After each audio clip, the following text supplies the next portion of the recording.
Chapter 1362. The fiery red lava spewed out of the volcano's crater and rushed into the sky.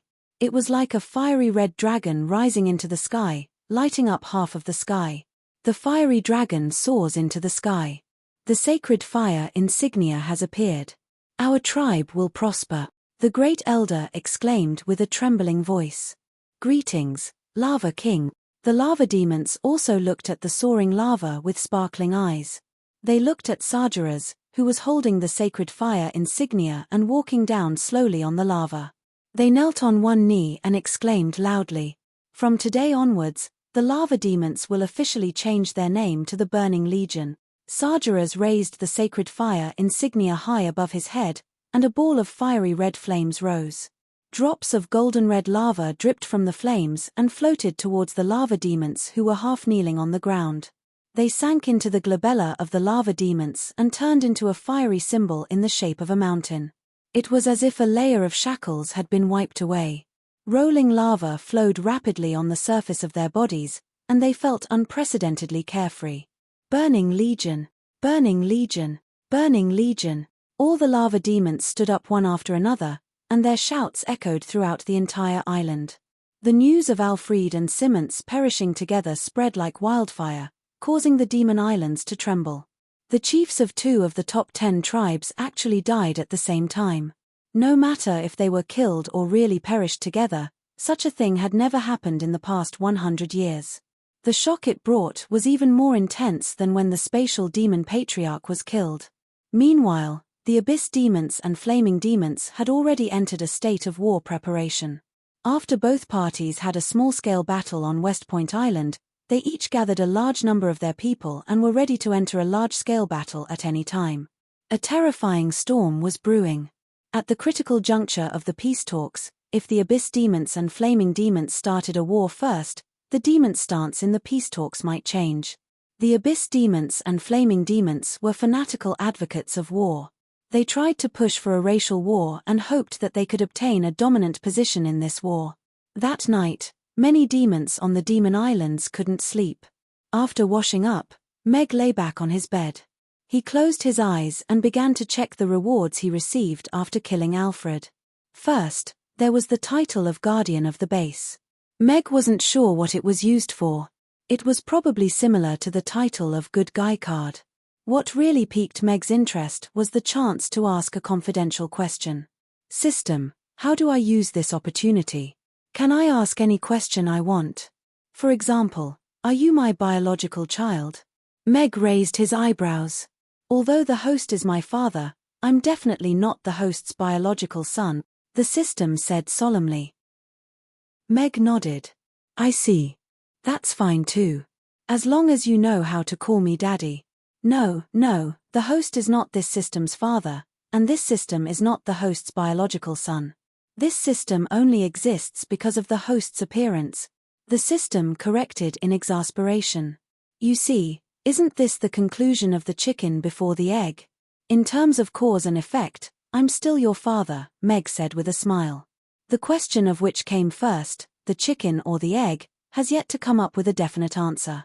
If we use this as a judgment, from a certain point of view, this system might be the host's father. Without me, there wouldn't be you. But without you, I'm still me.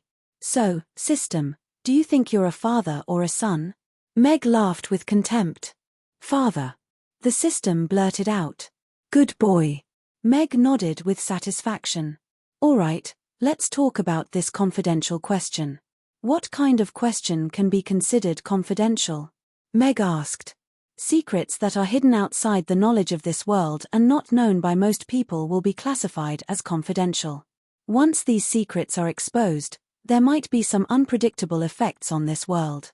Therefore, the host is shielded, and the system is also in a limited state of eating. The system answered. Meg was deep in thought. If humans had secrets, then it wasn't strange that this world had secrets that were not known by people. Many of these secrets were kept in high places by the major races. The host has killed the base destroyer, Alfred, and obtained the title of Base Guardian. You have also obtained a confidential question and the opportunity to obtain the answer from the secret vault. This is a rare opportunity, Please cherish it. In other words, this might be a secret that even you have no way of knowing. Yes. Meg went into deep thought after receiving the system's affirmative answer. Although he had been absorbing the knowledge of this world from books for the past half a year, and understood this world through countless ancient books and history, he did have many doubts about this world. For example, what kind of world was the Norland continent before the racial war started? Why did Lanteast sink? Why wasn't it recorded in the history books?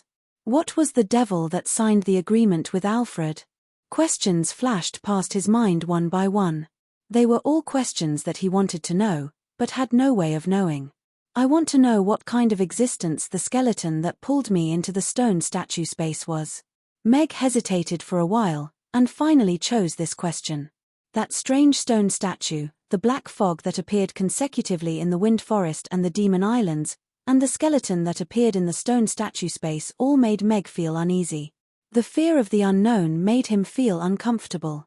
What lies in eternal slumber is not necessarily death. Spirits of the dead that have experienced strange eons will also die.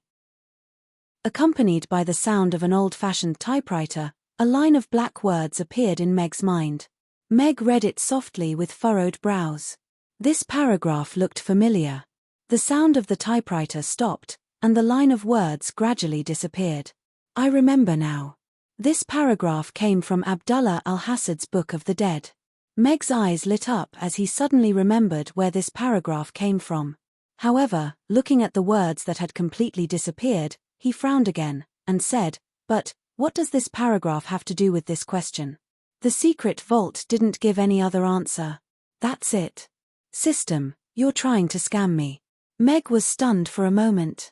He felt like he had been played.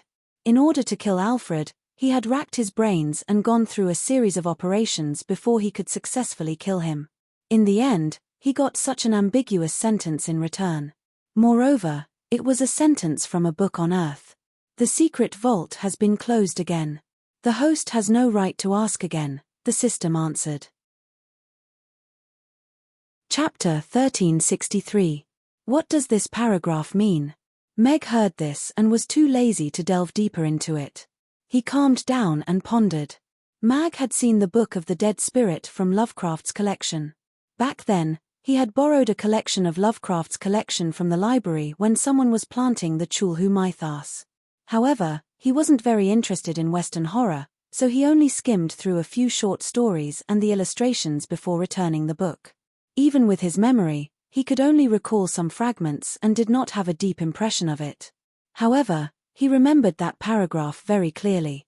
As he had not studied it in depth, Meg did not know much about the Crusoe mythological system. However, he knew that the Great Old Ones held a very important position in the entire system. He roughly remembered that they were gods that had survived from ancient times. Could it be that the Skeleton Man is a Great Old One, a god that had survived from ancient times? Meg whispered to himself. With his understanding of the Crusoe mythological system, that was all he could make at the moment. An unknown mysterious existence, a strange black fog, the ability to bestow great power to others, and the ability to control everything with the power of the dead. All these did not seem like things that a level 10 expert could do. The strength of the mysterious skeleton man in the stone statue should be above level 10. The realm of strength that was called extraordinary had never been proven to exist in this world. It seems that I still have to make up for it. The self-proclaimed man of destiny, Lovecraft, might really know something special. Meg was deep in thought. Then, he said to the system, "System, pack up all the books of the Crusoe mythological system for me. Host, this system, according to the publishing price, add 1 copper coin for each book," Meg said calmly. "This system will pack it for you immediately." The system's voice immediately became attentive. Ding. 1,000 books with Crusoe elements have been successfully packed. The total price is 89,233 copper coins. Ding. Fees have been successfully deducted. Ding. It has been delivered. Meg opened his eyes and looked at the thick stacks of books that almost covered a wall. There was also a lot of network mixed in. He could not help but feel a headache. This stupid system would not let go of any opportunity to make money. "Forget it, I'll look at it tomorrow." Meg looked at the wall of books and hesitated for a while before lying back down on the bed. Although the Crusoe mythological system could give him some inspiration, he did not think that the answer was in these books. The secret vault might have used the words of the Book of the Dead as an answer. Whether it was closely related or not, he needed to understand it further. After a tiring day, Mag had a good sleep with the smell of books and ink. When he woke up the next day, he was greeted by a wall of books. He rubbed his glabella with a headache. There were so many books, and he didn't know where to start reading them. Let's cook first. Mag glanced at the alarm clock and went downstairs. Just as he was about to enter the kitchen, he saw Jane standing in the courtyard, rubbing the holy light. A faint holy light was slowly condensing on her fingertips, and it was as weak as a candle. Jane's expression was particularly solemn and sincere. She stared at the holy light as if she was looking at her own faith. "You learned it so quickly. You're really talented." Meg glanced at Jane's shimmering horn. There was also a bit of holy light condensing there. Over the past few days, Mag had already witnessed all of the miraculous uses of holy light. Light was always the fastest, and it was very effective against the aura of death. He was very happy to see the emergence of a light-type demon. Perhaps that would be of great help to him in the unknown future. If there are really great old ones, does the God that the Mags believe in really exist? The God of light, the God of life, the God of fire. What is their relationship with the great old ones? A question suddenly popped up in Meg's mind. Although he had always thought that it was just a fixed spell for Mags to cast spells, the answer he got from the secret vault last night overturned many of his beliefs. If the great old ones really existed, then the existence of God was also acceptable. What a headache. I hope it's just a legend. Meg shook his head. He was also a little resistant to the unknown. Are the great old ones a new species? How's the meat quality? How's the fat content? Are there conditions to develop it into a new dish? Can it be cultivated on a large scale? The research of new recipes needs to be put on the agenda. Slice it into sashimi? Barbecue it with charcoal? Wrap it with bran and fry it until both sides are golden? Stir-fry it. Just as Meg was having a headache over the possible existence of the great old ones, he did not notice the strange words mixed in with the data flow that slipped through his mind like a waterfall. The holy light in Jane's hand suddenly extinguished. She sighed a little dejectedly. When she looked up, she saw Meg standing at the door. She blushed and stuttered, Boss. Meg came back to his senses when he heard the voice. He smiled and said, "Oh, Jane is very diligent. You got up so early to practice." "I'm too stupid. I can't learn well, so I can only get up earlier." Jane lowered her head embarrassedly. Compared to the lady boss, she was too stupid. She could only light up a little holy light and could not even light up the room. "No, you're already very good." Meg smiled and shook his head. Irina had also praised Jane's talent on the way here yesterday. "Continue practicing. I'll go make breakfast for you guys." "Okay." Jane nodded and watched Meg enter the kitchen before continuing to light up the holy light. After breakfast, Mag went upstairs to read for a while. What he chose was a collection of short stories by H. Lovecraft. After all, he was the creator of the Chulhu mythos system, so his books should have a greater reference value.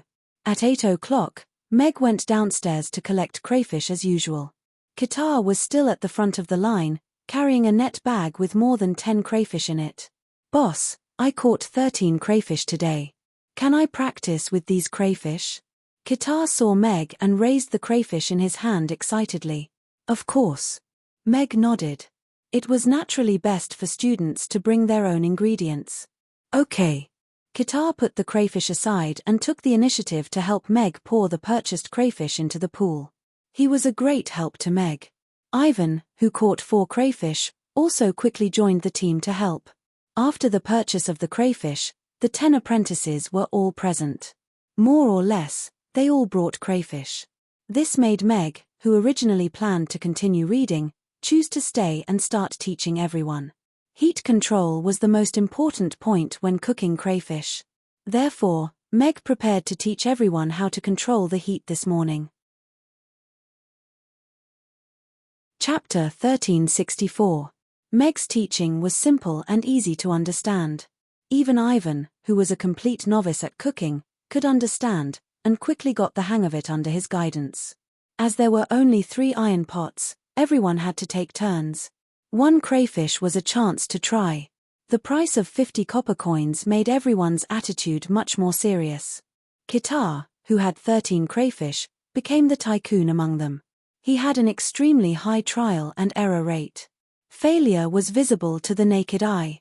Whether it was burning when stir-frying, or turning the pot into a paste when boiling the sauce, the common mistakes of novices appeared one after another. However, the improvement was also very obvious. Ivan, who couldn't even use the spatula smoothly, could already flip an entire crayfish in the big pot successfully. "All right, today's morning practice is over. I will rest for a while before opening for business. You guys can go back first," Meg said to the apprentices at 11 o'clock. If they didn't leave now, they would have to stay for lunch. Everyone bade farewell to Mag respectfully. They only knew how difficult it was to make a scrumptious crayfish after they learned it personally. Their admiration for Mag also increased with each passing day. "Alfred and Simmons are settled. Who's next?" Meg asked Irina during lunch. Irina thought for a while, and said, "Westin, then. He's a good choice." Meg nodded slightly. Westin, the second elder of the Shivaras, was one of the participants in the ambush against him back then. The Shivaras were also an extremely warlike demon race. They were known for their terrifying destructive power. They were ranked second among the top 10 demon races. They had a large number of people, and their high-end combat power had increased rapidly in the past 100 years. They had already started to challenge the dominance of the fear demons. The fear demons' attitude towards the peace agreement was not clear, and the Shivaras were the true leaders of the main battle camp. They were also pressuring the other races, trying to form a strong alliance of the main battle demons. As the second elder of the Shivaras, Westin had a high status. However, his strength was not considered strong. He had barely broken through to rank 10 a dozen years ago, but he was a rare demon that was good at strategy. He could be considered the brain of the destruction demons. He had played a crucial role in the rapid growth of the destruction demons in the past 100 years. In Mag's memory, when those demons and humans were laughing and mocking Alex, who had lost his limbs, Westin was the only one who suggested that he should be completely killed. In that ambush back then, the Shivaras did not appear on the Roth Empire's punishment list, but they should have received generous rewards from Josh. However, this guy is hiding like a turtle. He might not be so easy to deal with. Irina picked up a piece of chicken and took a bite. "If there's no chance, I'll choose Bar Hill." "B.A. Hill? I heard that he likes to collect elven maids." Irina's voice and gaze turned cold at the same time. Meg narrowed his eyes. Most elves who fell into the hands of demons did not have a good ending, and collecting elves completely turned them into pets. He nodded slightly, and said, "Then, I'll choose him."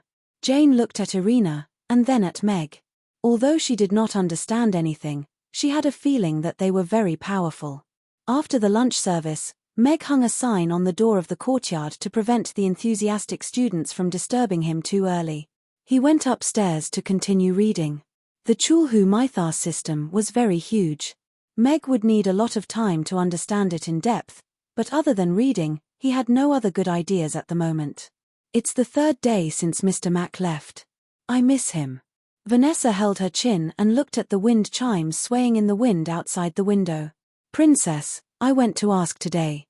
They said that Mr. Mac should be back soon." Laura comforted her softly. She also missed Mr. Mac. In the past few days when he was gone, the princess's appetite had decreased a lot. "Laura, do you think I've fallen for Mr. Mac? I've never missed a man so much. Even when I'm sleeping, my mind is full of him." Vanessa turned around and looked at Laura. "Are you sure you're not thinking about food, but Mr. Mac?" Laura asked hesitantly. Vanessa's expression changed, and she muttered, "Although I've been thinking about food most of the time, if it wasn't for Mr. Mac, there wouldn't be food." "That means you only like the food he makes, not Mr. Mac." Laura heaved a sigh of relief.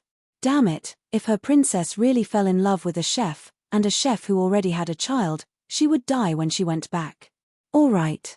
Compared to Mr. Mac, I do like tofu pudding, braised chicken, and rice, Yongju fried rice more.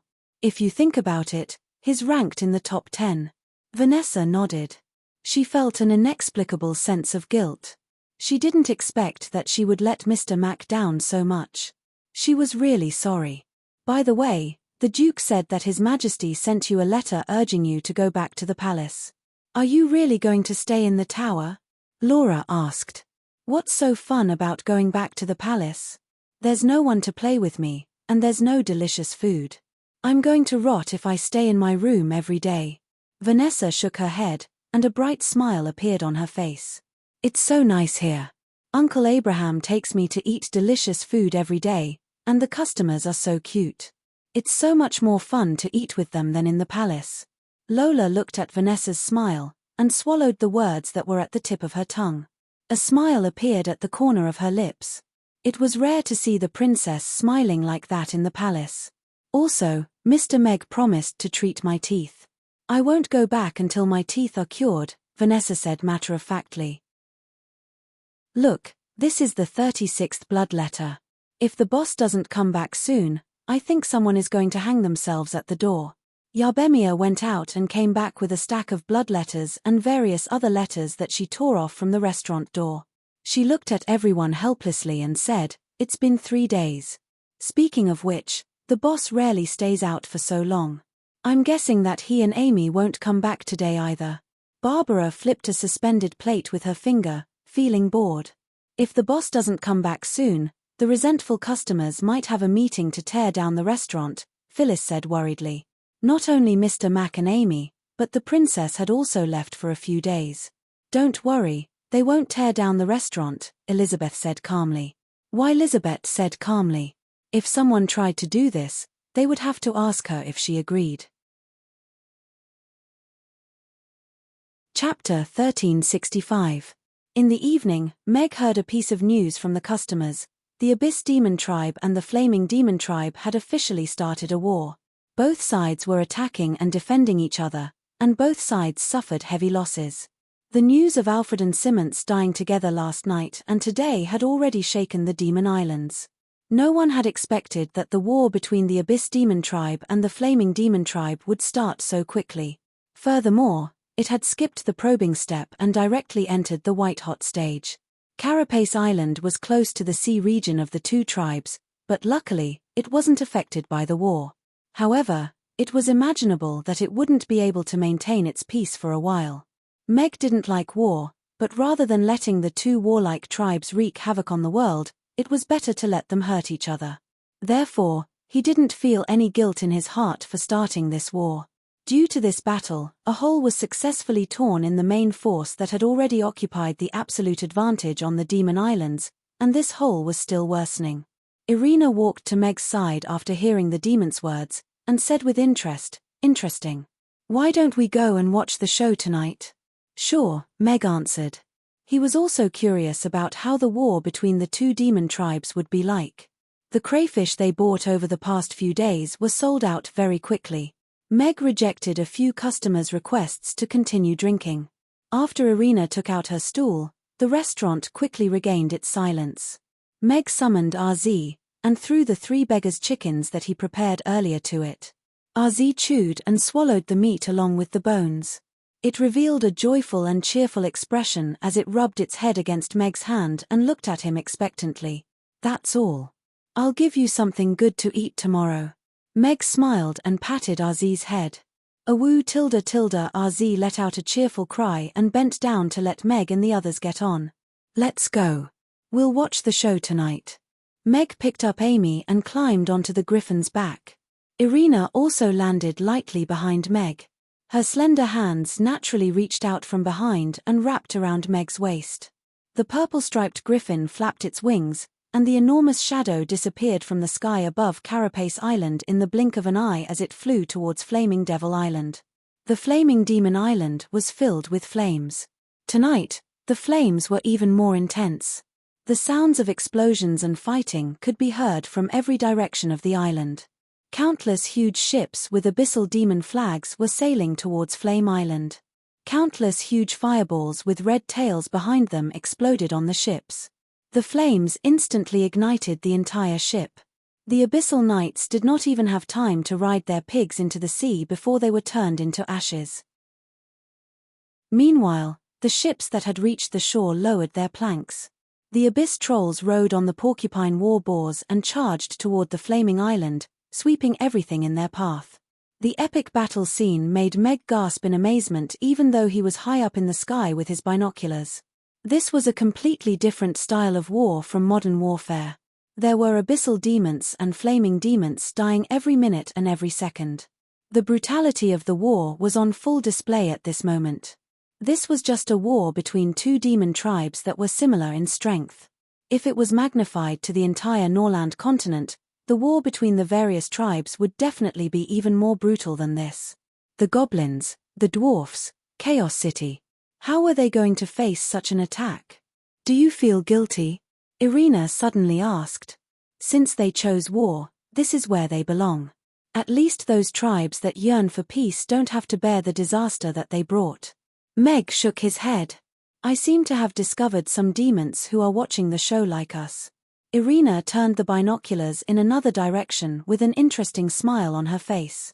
Should we make the situation more chaotic? Meg also saw some demons from other tribes who were riding on flying mounts and observing the battle from high up in the sky. There were many demons from the top 10 demon tribes among them. If we get rid of them all, it should be enough for them to wrangle for a while. Meg and Irina's eyes met, and a smile appeared on both of their faces at the same time. Student Amy, prepare the fireball spell. We should start moving again. Meg took out his mask and put it on his face. Assassin Amy, ready. Amy took out her magic wand and nodded her little head. RZ, get all the flying mounts down from the sky as fast as you can. Remember to hide yourself well. Meg patted RZ's head gently. RZ retracted its wings and suddenly descended nearly 1,000 meters vertically. Then, it stomped a Shivara who was riding a 3-headed bird into the sea together with the bird. A red fireball followed closely behind and exploded just before they fell into the water. In the darkness, the demons from various tribes who were ordered to observe the battle fell down like dumplings in water.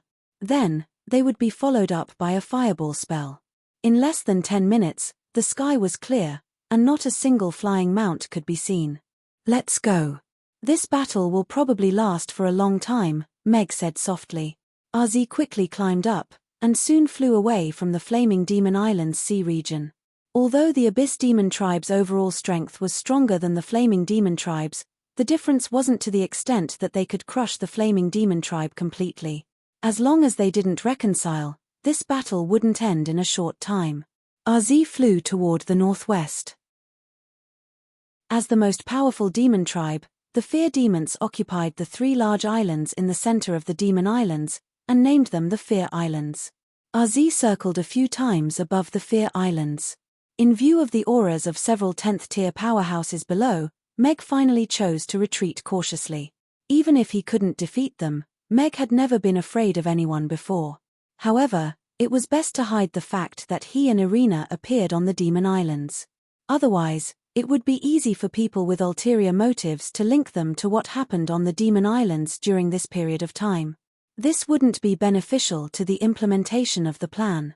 After that, Meg and the others went to Destruction Island. The terrain of Destruction Island was complicated, so it was obviously more difficult to find the cunning and cautious Weston. Moreover, there were also 5 to 6 10th-tier powerhouses on the island. That old tortoise hiding is really annoying, Irina said angrily as she looked down. Let's find another chance in the future, Meg said, and gestured for RZ to return. After returning to the lobster restaurant, Meg washed up and was about to read a book and sleep when there was a knock on the door downstairs. Meg pulled open the curtains and looked down. It was the High Priest of Lantiste, Dexter. Hence, he casually put on some clothes and went downstairs to open the door. Honorable Mr. Meg, this is our harvest for the past 2 days. Please check it. Dexter took out a huge vat from the crystal ball. There were dozens of crayfish in it. Chapter 1366.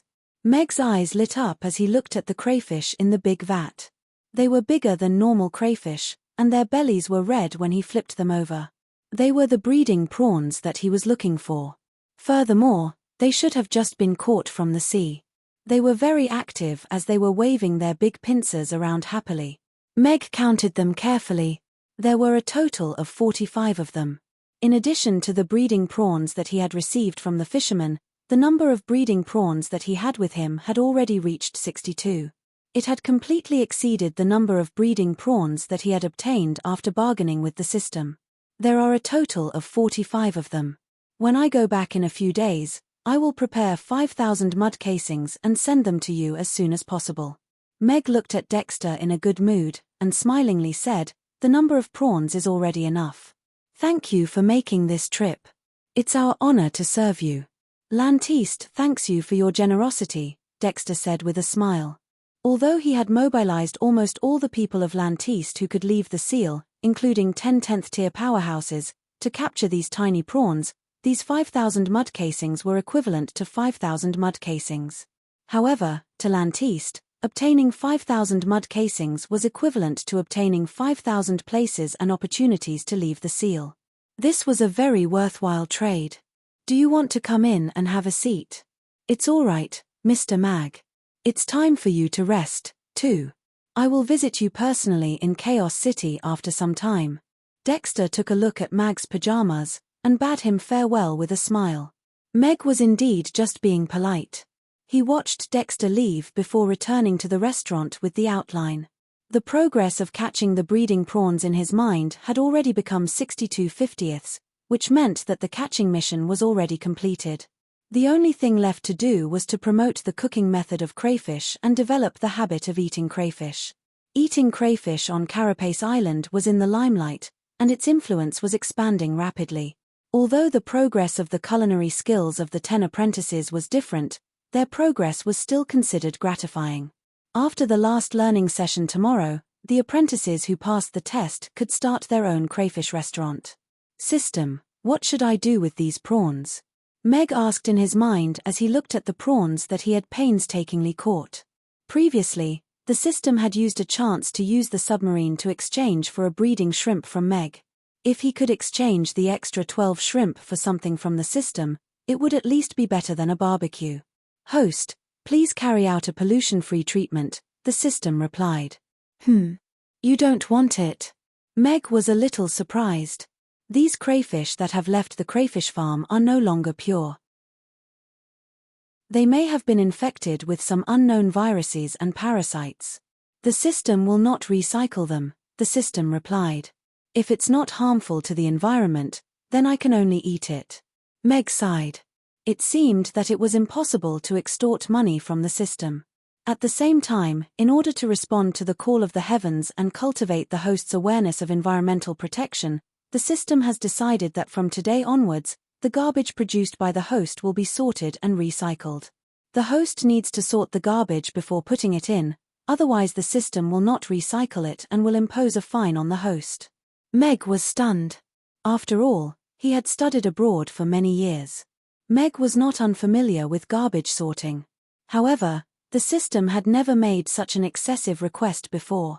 Now that it suddenly responded to the call, it really made him a little unprepared. In this world where plastic bags had not yet appeared, it was really a little strange to carry out garbage sorting. "System, what kind of garbage are you?" How would the system know? "Well, you said you want to carry out garbage sorting and recycling. Then let me test you." Meg raised the corner of his mouth. The system has thoroughly studied the spirit of the heavens. The system was full of confidence. "What are the types of garbage sorting?" "Recyclable garbage, harmful garbage, wet garbage, and dry garbage."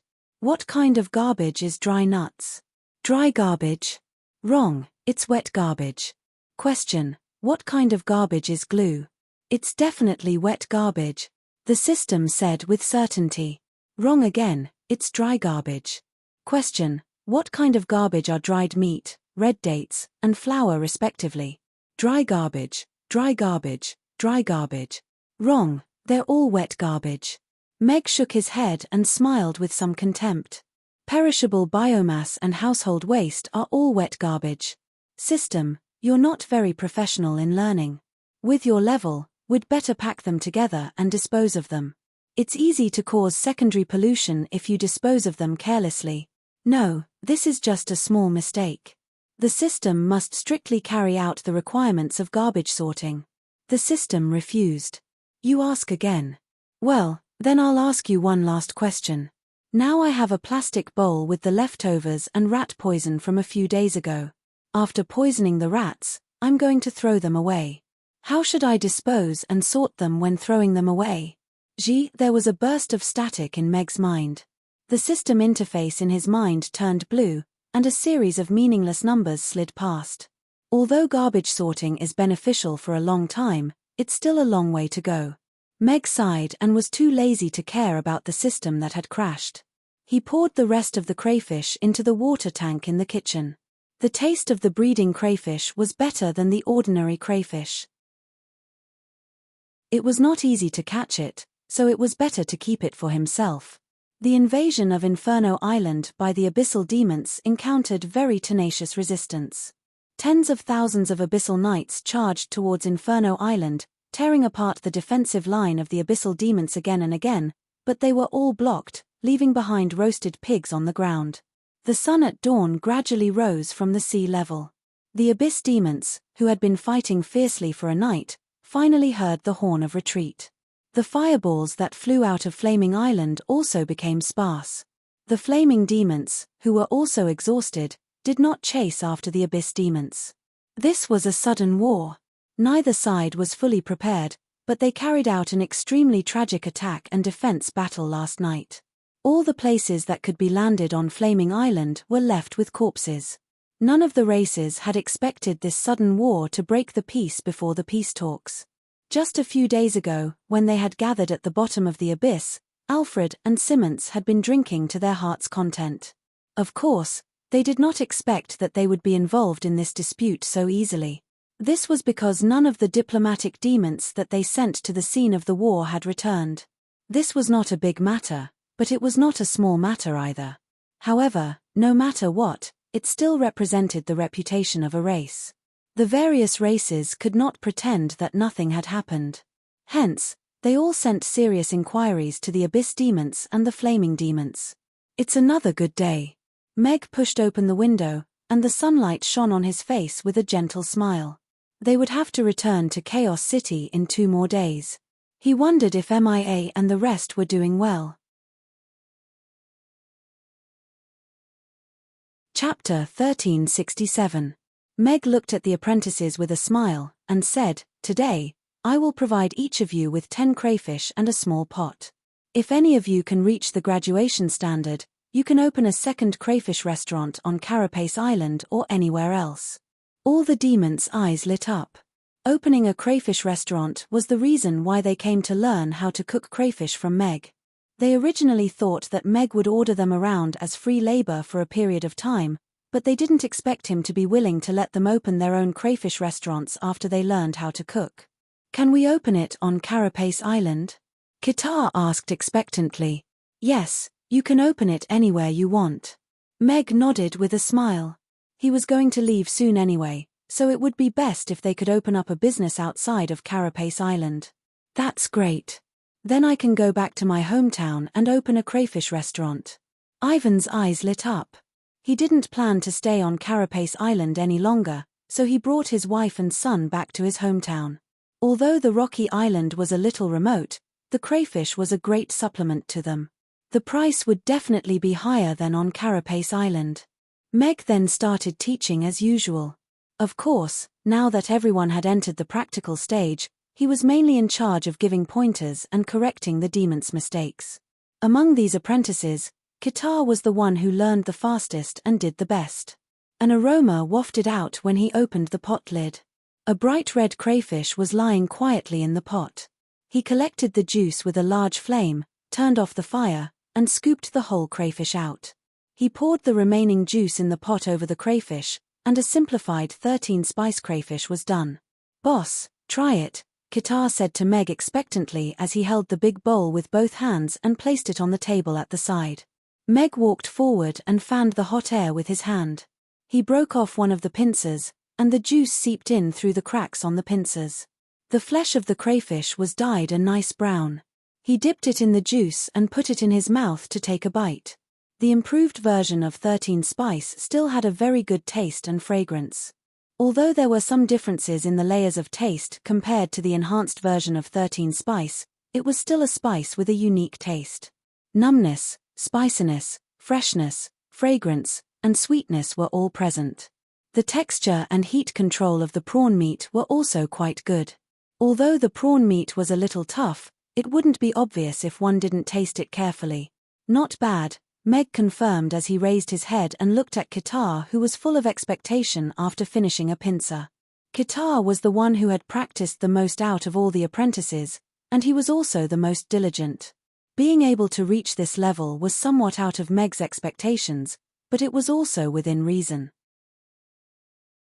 Kitar's face lit up with joy. His voice trembled as he said, Then am I considered to have graduated? Not yet. Meg shook his head, and continued, When stir-frying, the heat is too high, and the frequency of stir-frying is too low. If there are 10 crayfish in the wok instead of 1, this shortcoming will be magnified 10 times. The timing of adding 13 spice needs to be more precise. Too early or too late will affect the absorption of the flavor of the crayfish meat. Kitar nodded as if he had learned something. Although he was denied, he didn't look disappointed at all. He washed the wok, heated the oil, and continued practicing. Soon, the other apprentices finished cooking their crayfish. Meg tasted them one by one, and none of them were as good as Kitar's. The problem was still there. The demon's talent in cooking was indeed not high, but Meg didn't intend to use his own standards to limit them. After all, not everyone was as outstanding as him. Meg obtained some of the latest news about the Abyss Demons and the Flaming Demons from the customers. Although the major races didn't participate directly, they started arguing with each other because of the unexplained deaths of their own diplomatic demons. The situation on the Demon Islands became a little tense. Of course, the most explosive news on Carapace Island was that the Abyss Demons office on Carapace Island attacked the Flaming Demons office last night and killed all the Flaming Demons. The other 8 palaces worked together to detain the demons in the Abyss Demons office, but it was still unknown how they would deal with this matter. Carapace Island, which wasn't at the center of the war, also welcomed a feeling of a coming storm. Many demons were worried. Tony wasn't affected by the war at all. He looked at Meg with a smile, and said, Boss, I've already sent the article about your crayfish to the editors of the major gourmet magazines. If nothing goes wrong, it will be published in a few days. When that time comes, your crayfish restaurant will definitely be full every day. How are you going to thank me? I see. Meg muttered. Speaking of which, he might not be on Carapace Island in a few days. He didn't know how to thank this enthusiastic former colleague of his.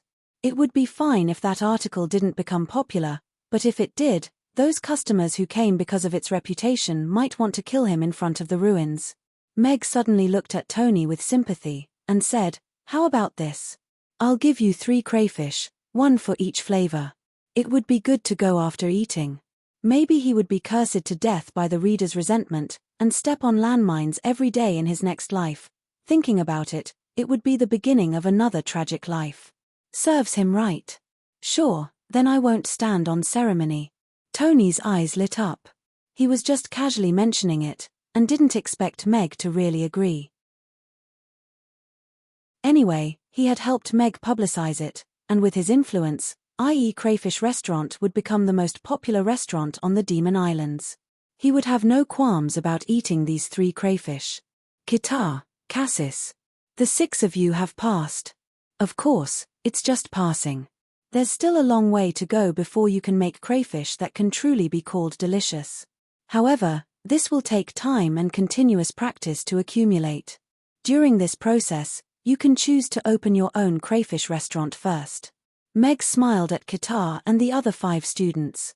He reached out to shake hands with them, and said, Congratulations on your graduation. Thank you. Kitar bowed deeply to Meg with unconcealable excitement on his face. He couldn't wait to go to the blacksmith's shop to carry that custom-made wok home, open a crayfish restaurant immediately, and then go to the beach to catch dozens of crayfish. The other demons were also very excited, and expressed their gratitude to Meg one after another. Meanwhile, Ivan and the other 3 demons who were left behind because they didn't pass looked a little dejected. "Boss, what should we do? Are we going to be eliminated just like this?" Ivan asked weakly as he looked at Meg. He recalled Gemina's harsh words. If they were eliminated just like this, he didn't dare to imagine what he would have to face when he returned. "The crayfish that the 4 of you made didn't meet the minimum requirement to be served to the customers. I will give you an extra day of lessons, but you have to buy the crayfish for tomorrow's practice. If you still don't meet the requirement, then this is the only way," Meg said to Ivan and the other demons. He was also very helpless when facing students with poor talent.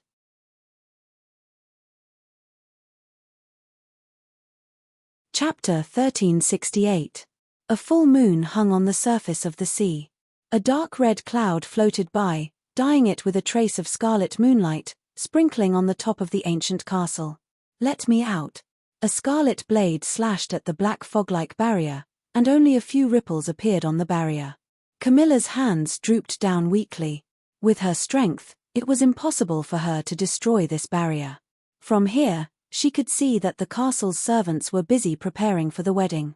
A grand wedding was about to begin, and she was the female lead, but she did not feel the slightest bit of joy. "Ha!" Camilla slowly clenched her fists, and her sharp nails dug into her flesh. She sneered and muttered to herself, "Do you think that everything will go according to your wishes after the wedding? You forced me to marry, so don't blame me for ruining this wedding. That kid Knox is not bad, Camilla. Why don't you like him?" A black figure leaned on the edge of the castle.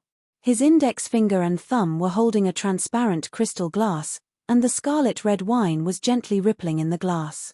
He looked back at Camilla with a faint smile. He had neat slicked-back hair, a high-nose bridge, and sapphire blue eyes. He was wearing a fitting black suit, and he looked like a gentleman. "Uncle Dracula." Camilla's eyes lit up, and she immediately moved to the front of the barrier. Her voice lowered by a few notches. "Let me out, please." "That won't do. If I let you go, then the one locked up here will be me." Dracula shook his head and sighed softly. "You know that no one can change your father's decision. Can you bear to see me being pushed into the fire pit by him again?" Camilla bit her lips. Dracula took a sip of the red wine in the glass, and with a twist of his finger, the transparent glass spun on his fingertip, and the scarlet red wine splashed on the barrier. Kai, with a soft sound, the barrier that sealed Camilla melted into thin air. "This is..." Camilla looked at the melting barrier in disbelief. She then looked up at Dracula, and exclaimed, "Uncle Dracula, you've broken through?" "No matter what, I was the #1 prodigy of the vampires back then, and was seen as the one with the highest chance of becoming a vampire ancestor," Dracula said proudly as he twirled the crystal cup on his fingertips. "And you've obtained the primogenitor bloodline?" Camilla looked at the scarlet bat tattoo on Dracula's right middle finger. It looked as if it was formed from blood and had a bloodthirsty aura. She was even more shocked. "In order to save you, I took a risk." Dracula combed his swept-back hair gloomily. "Uncle Dracula, I know you treat me the best." Camilla hugged Dracula happily. Count looked at Camilla. Back then, the little fellow who liked to climb up his long legs had unknowingly grown into a young lady. Last time, he didn't stand in front of her to protect her. This time, he couldn't let himself regret it a second time. "Let's go." "I'll bring you to a place," Dracula said with a relaxed expression. "Do you want to escape with me?" Camilla asked, a little puzzled. "I'm now a vampire chosen by the primogenitor bloodline. Even your father can't do anything to me."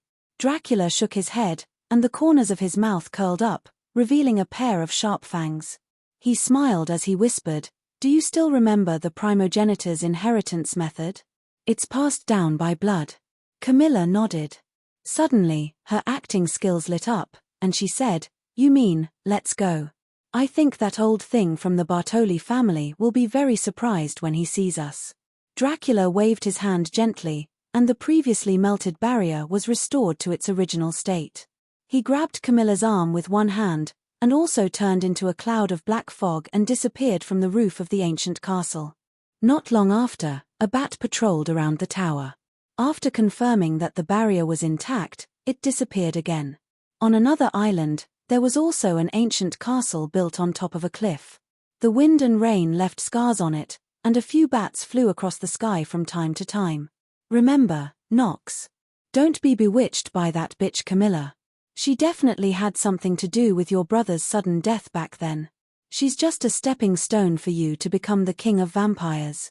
In the hall of the ancient castle, an elderly vampire sitting on a high seat looked at the young blonde vampire standing in the middle of the hall and said coldly, "I'll remember," Nox said respectfully. However, he couldn't suppress the excitement in his eyes. The woman he had been thinking about for so many years was finally going to belong to him. Just thinking about it made him unable to suppress his excitement. "You may leave. Prepare for the wedding. Maynard doesn't have a son. The future of the vampires belongs to you." Giles raised his hand. Nox bowed respectfully and left the hall. Giles was the only one left in the spacious hall. The scarlet light dyed the hall with a layer of eerie light. He sat high on the bone throne. Time had left deep wrinkles on his face. Even the most delicious blood couldn't fill these gullies. As the ancestor of the vampires, Giles had already lived for more than 1,300 years. This was a very long time. No one in the vampires had lived longer than him. Even the Great Elder was 300 years younger than him. Giles gently stroked the red bat on his right middle finger. The wrinkled skin made it slightly deformed. The original bright red color had turned dark red. He still remembered the bloodthirsty look of this bat when his grandfather passed on the bloodline to him. In the blink of an eye, 1,000 years had passed. When Nox gets married, this bloodline should be passed on to him. Giles muttered to himself softly. A smile flashed across his wooden face. "I'm sorry, but this wish of yours may not be fulfilled." A voice echoed in the hall. Black fog condensed in the center of the hall. Dracula appeared in the center of the hall with Camilla. He flashed a middle finger at Giles with a smile on his face. "Equals convex, the ancestor bloodline has chosen me."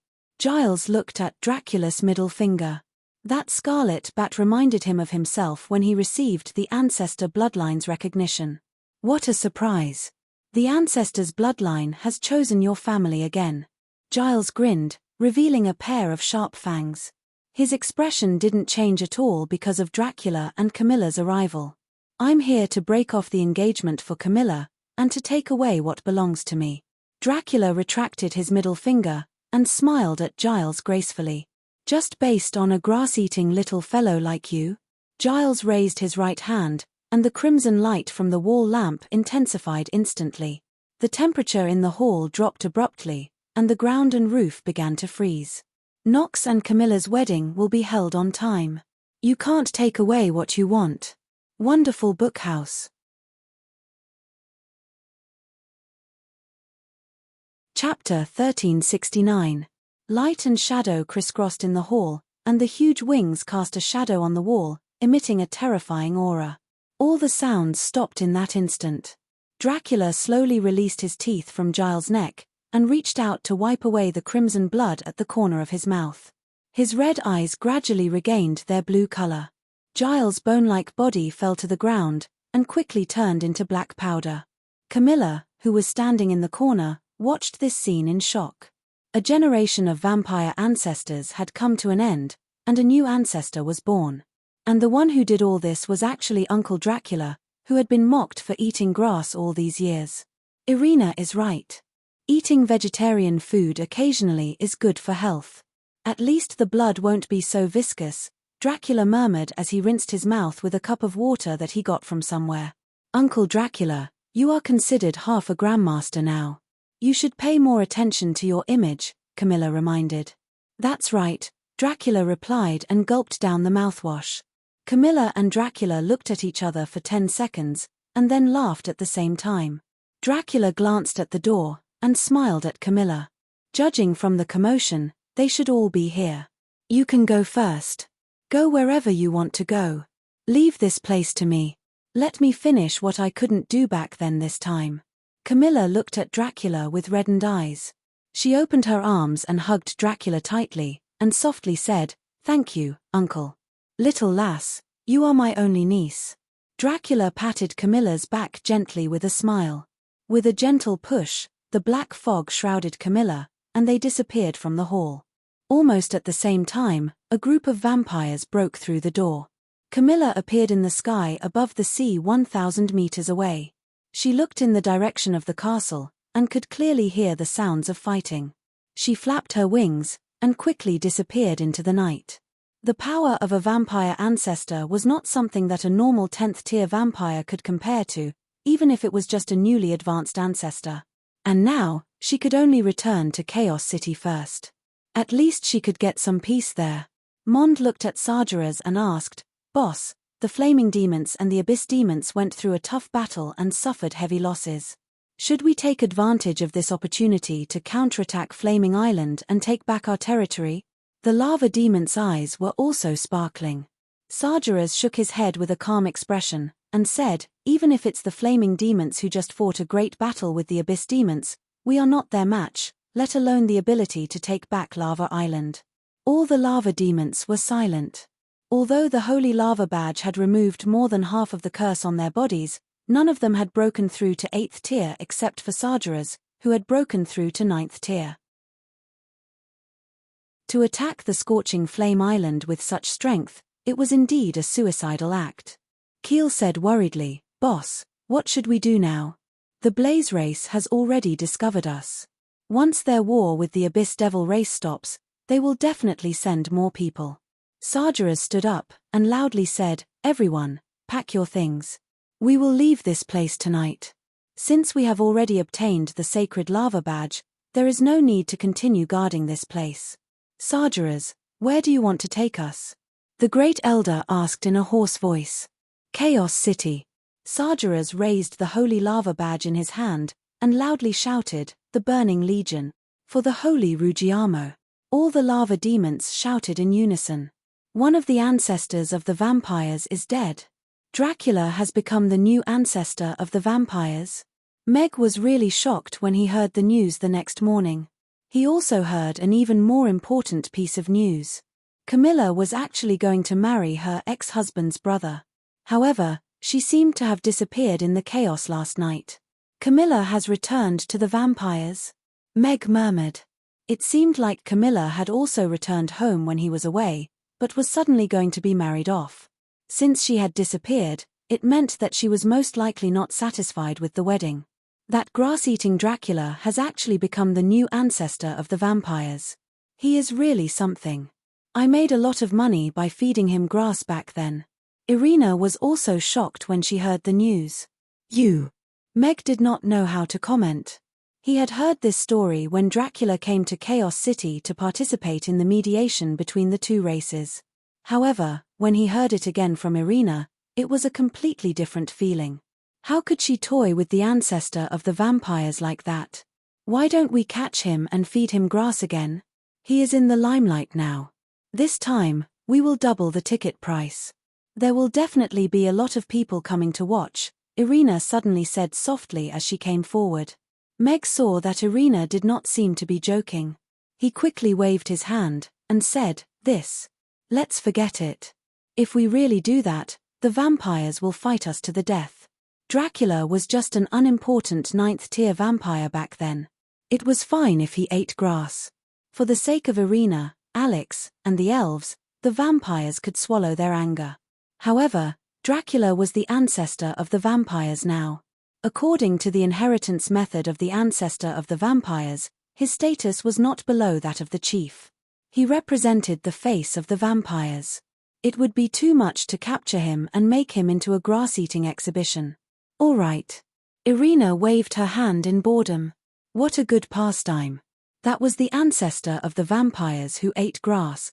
After a day of overtime training, Ivan and the other demons successfully graduated under Meg's pretense of turning a blind eye.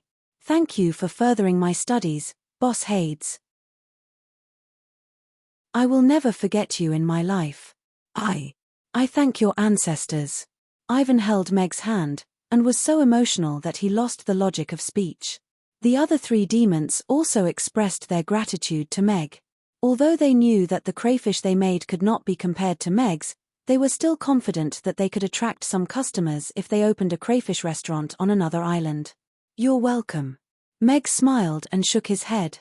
Although it was only a short 3 days of contact, Meg was still in a good mood as they were about to part. He could finally send these idiots away. "Oh, yes. Ivan, I have a gift for you," Meg said to Ivan, who was the last to leave. He entered the restaurant, and soon came out with 2 large breeding prawns, 1 male and 1 female. "This is..." Ivan looked at Meg in confusion. "These are 2 breeding prawns. You said you wanted to go back to your hometown to start a business. If you don't have crayfish there, you can bring these 2 breeding prawns back to cultivate. Although it will take a long time, you don't have to worry about not having enough ingredients as long as it reaches a certain scale," Meg said with a smile. "Ah, thank you so much."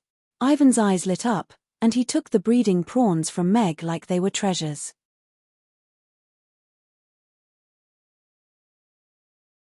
Chapter 1370.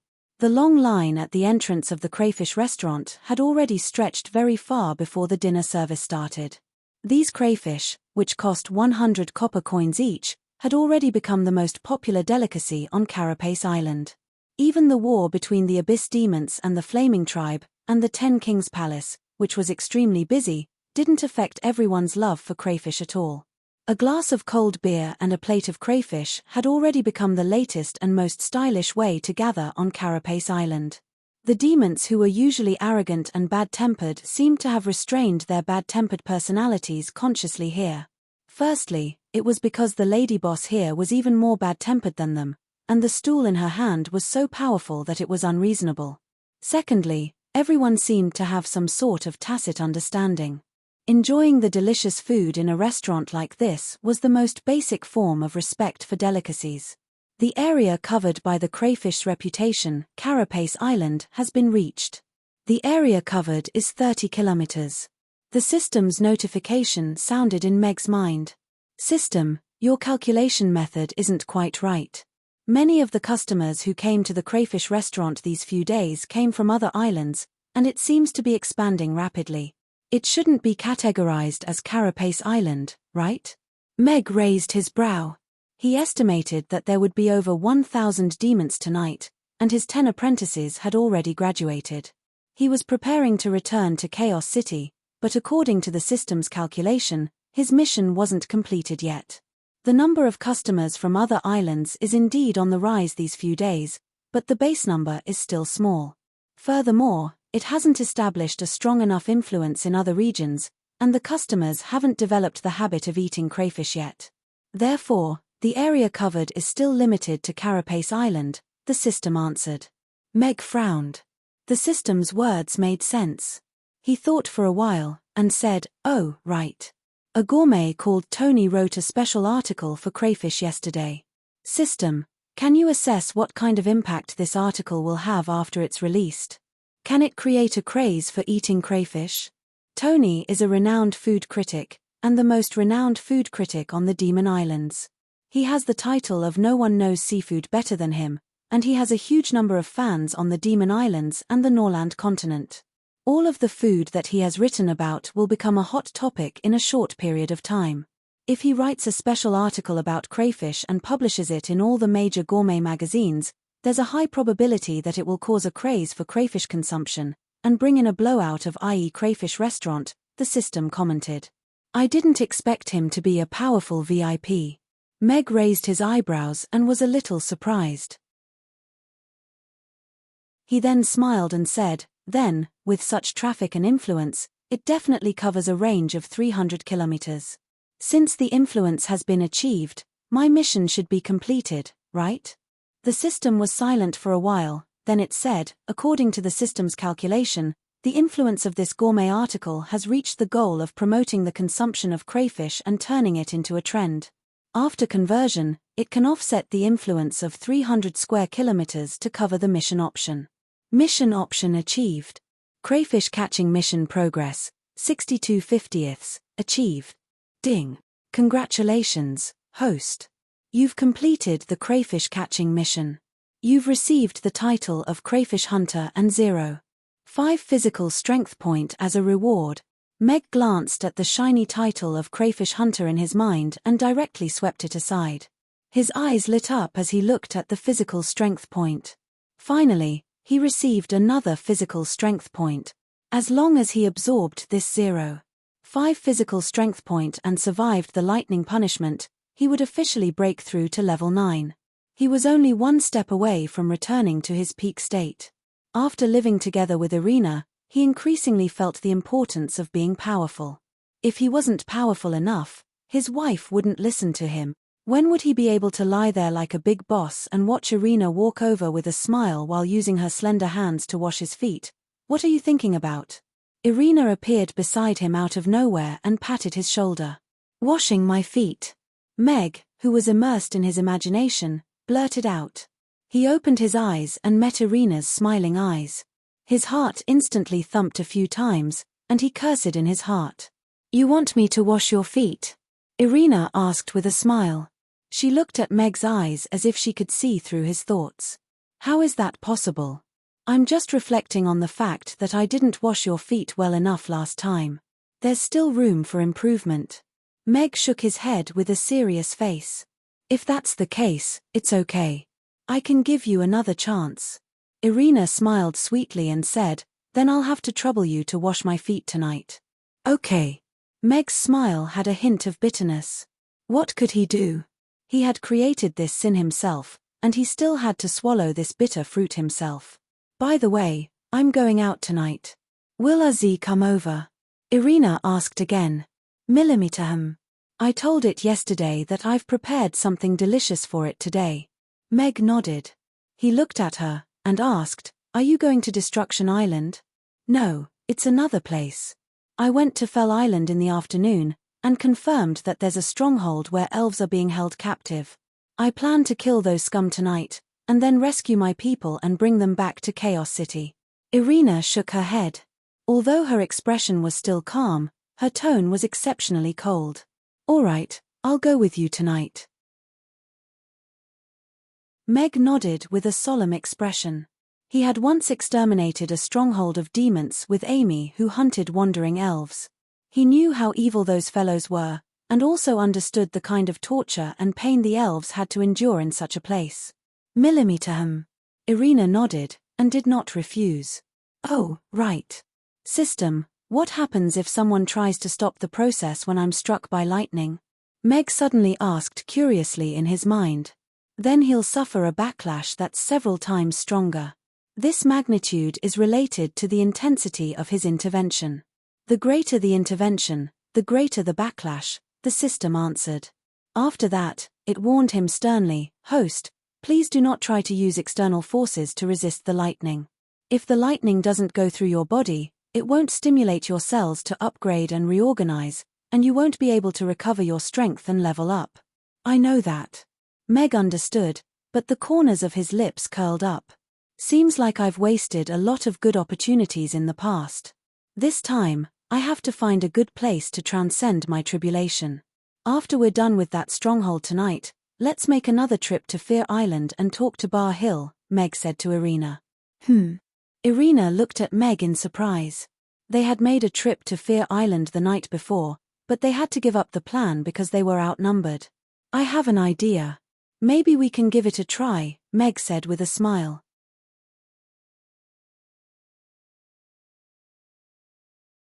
Chapter 1371. Night fell again. Jane was cleaning up the mess left behind by the restaurant's closing hours, while Meg and his family of 3 were already on the balcony. Little Amy, we're going to take care of the bad guys again tonight to maintain world peace. Are you ready? Meg squatted down and helped Amy tidy up her night clothes. He looked at her eyes that were peeking out from under the black triangular scarf and black headgear, and asked seriously, I'm an emotionless killer. Amy nodded coldly. That's not right. Meg looked at Amy and felt that this girl's style had been completely led astray by her mother. Isn't that cool? Amy looked at Meg with a puzzled expression. That's right. We're emotionless killers who specialize in killing bad guys, Irina said coldly. She had already removed her disguise and was back in her long white dress. Meg looked at the mother and daughter and smiled helplessly.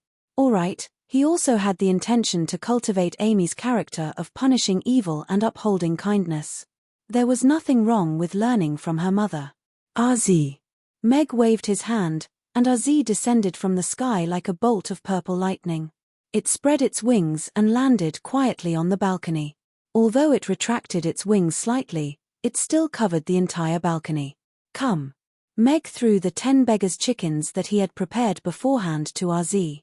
Arzi chewed them one by one, and its tail swayed unconsciously.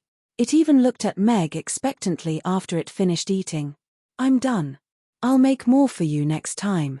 Meg patted Arzi's head with a smile. With its appetite, 10 beggars' chickens could only be considered as a supper that wasn't enough for it.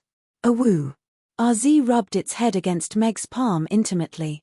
Although it wasn't satisfied, it was still very grateful. Then let's set off. Meg carried Amy and jumped onto Arzi's back. Irina also jumped on. Arzi flapped its wings and rose into the sky, disappearing from the sky above Carapace Island in the blink of an eye. The wind is so strong all of a sudden. Jane, who had just gathered the garbage together, quickly reached out and pressed down on her skirt.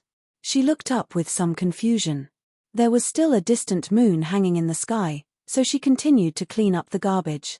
Not far away, 2 black figures poked their heads out of the alley and looked in the direction of the crayfish restaurant. Are we going to do it now? A demon whispered. Let's wait a little longer. We'll make our move when they've all fallen asleep, another demon whispered. That lady boss and that chick are really beautiful. After we get the money, let's have some fun before leaving. Hehe, your thoughts are the same as mine. They earn tens of thousands of copper coins a day.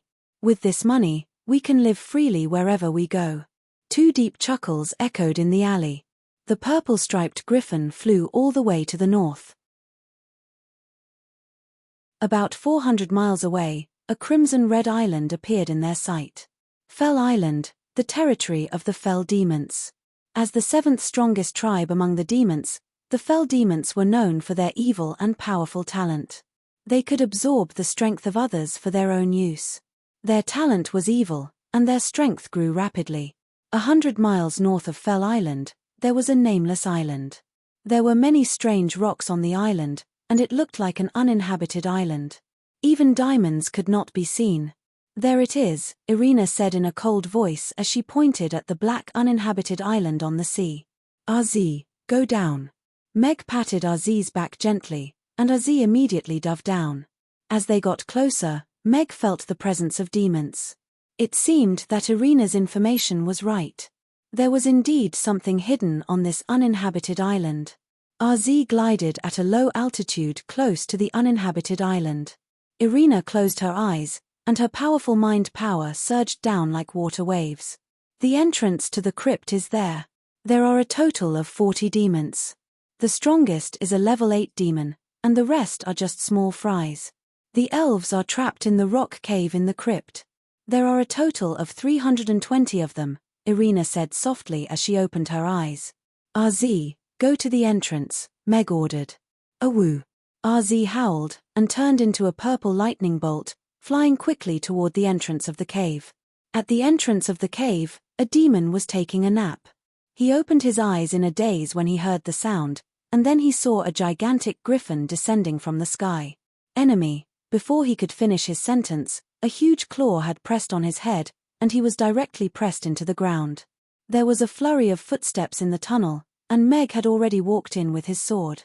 The scuffle was not intense, because it was just a one-sided massacre.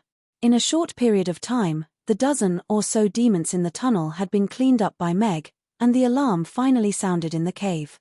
A silent death is too merciful for them, Irina said coldly as she looked at the sealed tunnel. Meg put away his long sword and stepped aside. Irina walked forward slowly, holding a stool in her hand. Amy followed behind her, holding a tall magic caster's staff with both hands. Boss, there are enemies invading the crypt. A demon hurriedly rushed into a cave, and saw a fell demon tying a naked elf to a wooden frame with a blood-stained whip in his hand. What are you panicking for?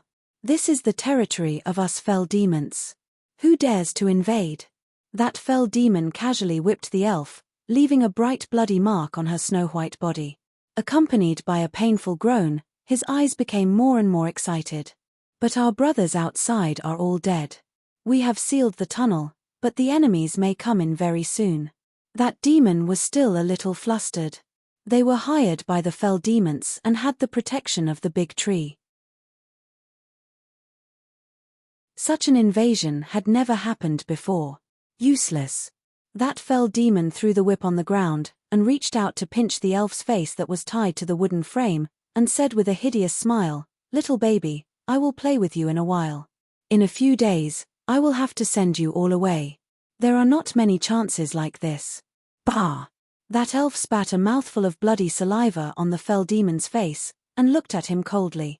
"Princess Irina will kill you all sooner or later." Irina? She can't even protect herself. Who can she kill? Maybe in the future, I will also have the chance to tie her up here like you and play with her. The fell demon wiped the saliva off his face, and his expression gradually became hideous as he raised his right hand. Boom! A loud noise sounded in the tunnel, and a blinding holy light lit up the dark crypt. "Holy light, purify these filthy demons." A cold voice sounded.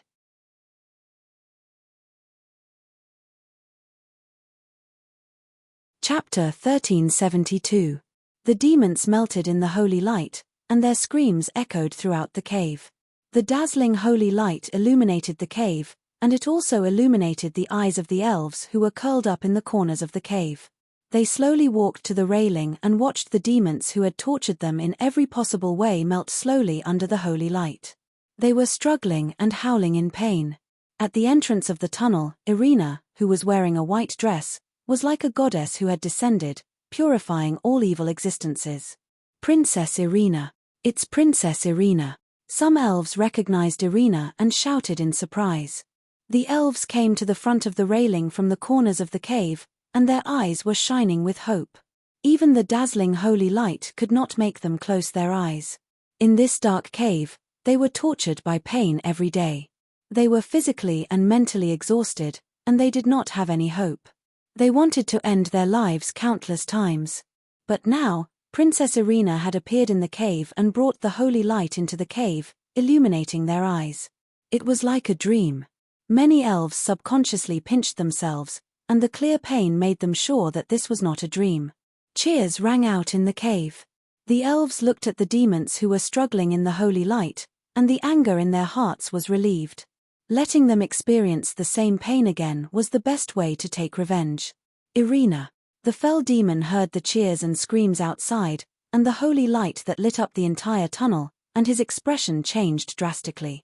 Meanwhile, the demon beside him collapsed to the ground. They had heard countless legends about Princess Irina. As long as she discovered a group of demons, she would never leave a single one alive. Most of them died in extremely tragic ways. Princess Irina is finally here. "You bastards, you're all going to die." The elf who was tied to the wooden frame smiled. "Bastard, this is the territory of the fell demon race.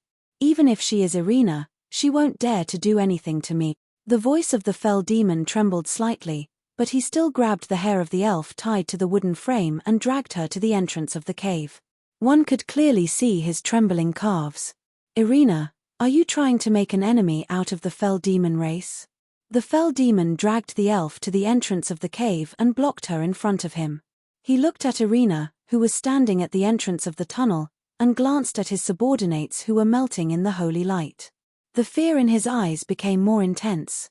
Irina looked at the elf who was covered in bloody whip marks and was blocked by the fell demon, and her eyes suddenly became cold.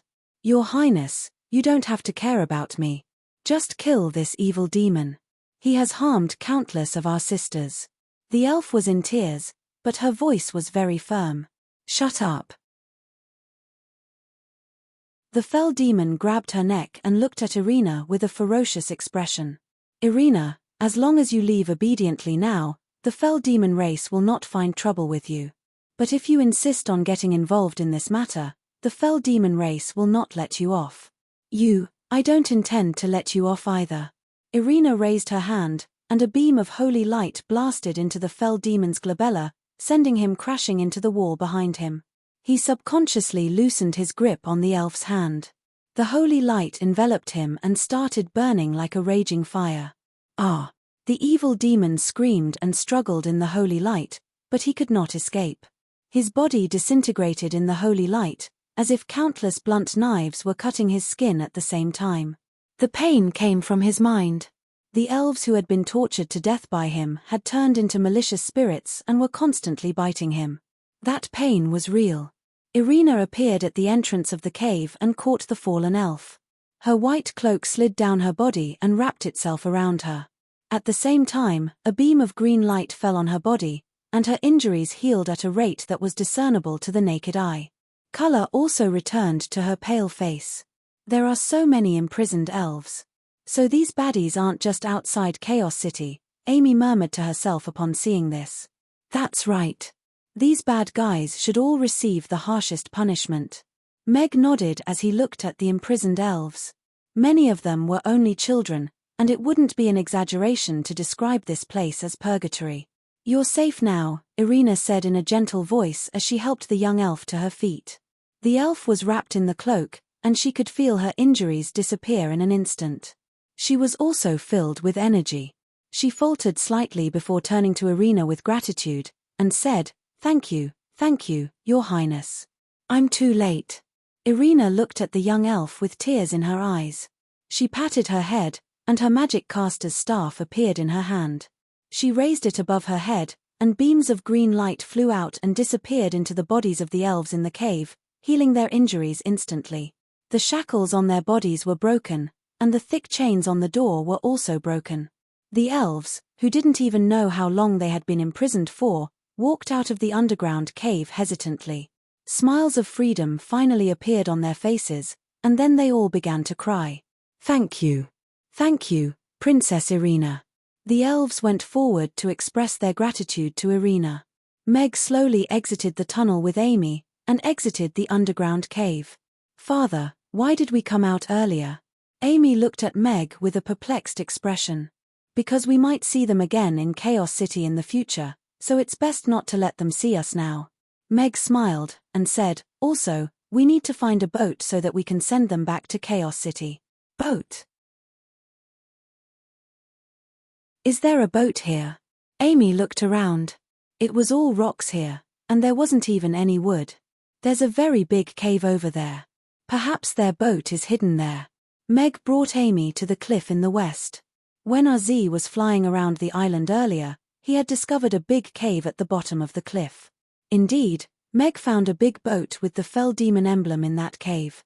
"But why don't we let them take the restaurant and fly back with us?" "It's so slow to take a boat," Amy said to Meg as she walked around the big boat, and then turned back to look at him. "Oh, yeah." Mag was stunned. He was really stumped by the question. The flying restaurant's surface area could be enlarged. Although 300 elves was quite a lot, he could still arrange seats for them. They would be able to return to Chaos City tonight, and it would save them a lot of trouble on the way. "Little Amy, you're really a clever little girl." Meg patted Amy's head with a smile. However, he still had to move this big boat out of the cave. He had to move these elves away from this small island first. The fell demons should be aware of the commotion here very soon.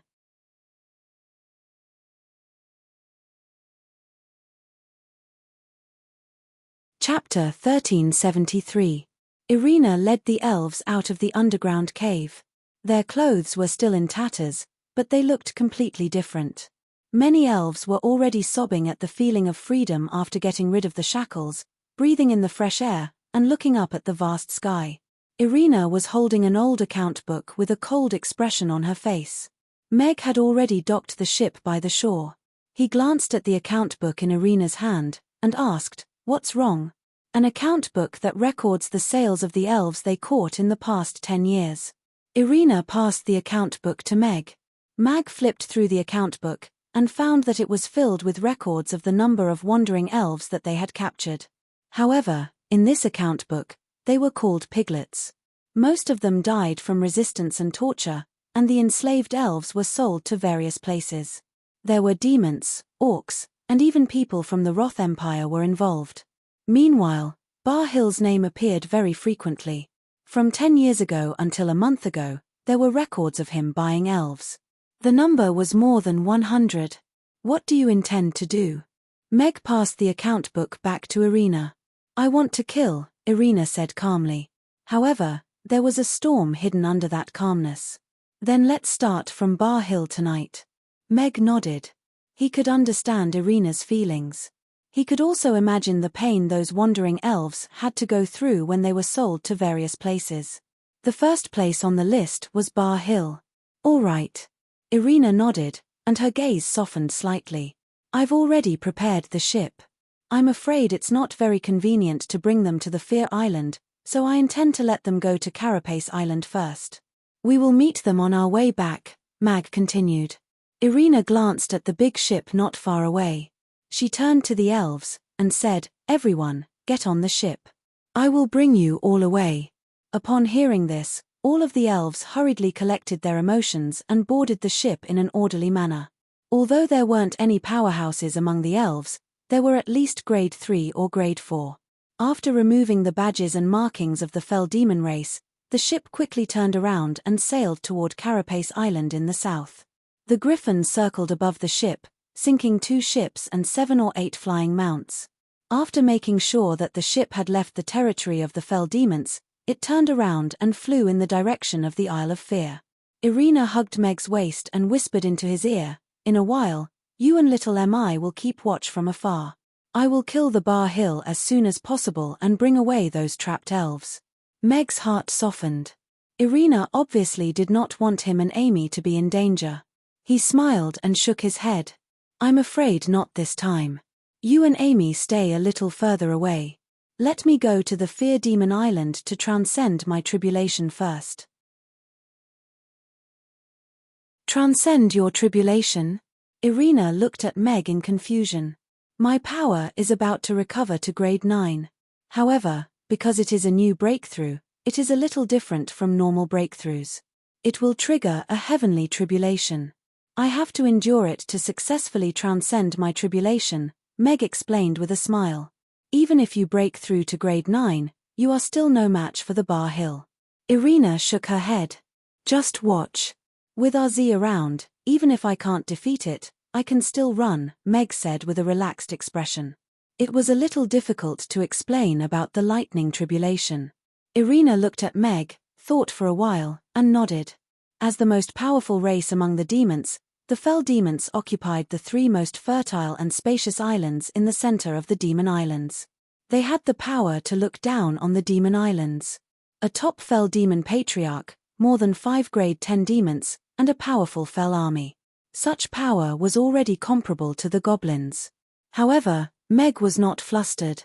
According to the system, when he was transcending his tribulation, the stronger the interference from the outside world, the stronger the lightning tribulation. If the entire fell demon race was involved, he was not sure what would happen. However, the fell demons would definitely be the ones to suffer. On the island to the west of the Fear Islands, there was a hall built with black skulls. A tall demon sitting on a throne of skulls, enjoying a massage from an elf, raised his hand. A servant came forward and knelt on one knee.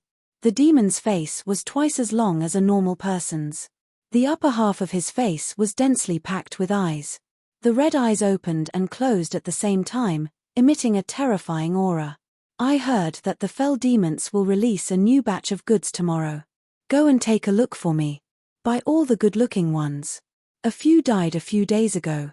We have to make up for it, the Bar Hill said in a hoarse voice. His voice was as harsh as metal scraping against each other. Yes, the servant replied respectfully. Let's go. I'm going to sleep.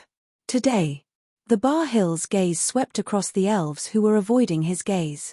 He reached out and pinched the chin of a petite elf. I'll be under your care. A hint of fear appeared in the elf's eyes. She pursed her lips and did not dare to make a sound. The other elves looked at her with pity. Their hearts were also filled with sorrow. None of the elves who had been chosen had a good ending. Countless sisters had died, but even more sisters were bought and fell into this endless abyss. The fell demons were the most powerful demon race. The Wind Forest had tacitly agreed to their deal. They would not offend the fell demons for them. The Bar-Hill stood up. He grabbed the petite elf's waist and was about to leave. "Old dog Bar-Hill, come out and die." At this moment, an arrogant and loud voice sounded in the sky. It spread across the 3 Fear Islands. Boom! Accompanied by the tremor of the ground, a thunderous sound almost exploded in everyone's ears. "Ah!" the elves screamed. Some of them lost their balance and even fell to the ground. The demons in the hall also looked at each other. Who dared to come to the Fear Islands to provoke them and launch an attack? The Bar-Hill's expression turned cold. He let go of the petite elf and sneered, "Heh, it has been many years since someone dared to provoke us here." Boom! Boom! As soon as the Bar-Hill finished speaking, 2 more thunderous sounds were heard. The tremor of the ground became more obvious. Some of the skulls hanging on the wall even fell off and rolled on the ground. "Old dog Bar-Hill, are you going to be a coward? Or are you fell demons all cowards?" That voice became more and more arrogant. It was like a loud slap to the face of the Bar-Hill. "Me." Bashir snorted coldly and walked towards the entrance of the hall. With a single step, he disappeared through the entrance. The purple-striped griffin flew above the island of fear like a bolt of purple lightning. It spat out balls of purple lightning from its mouth, which smashed into the buildings on the island below. The balls of lightning exploded with a loud bang, destroying one building after another.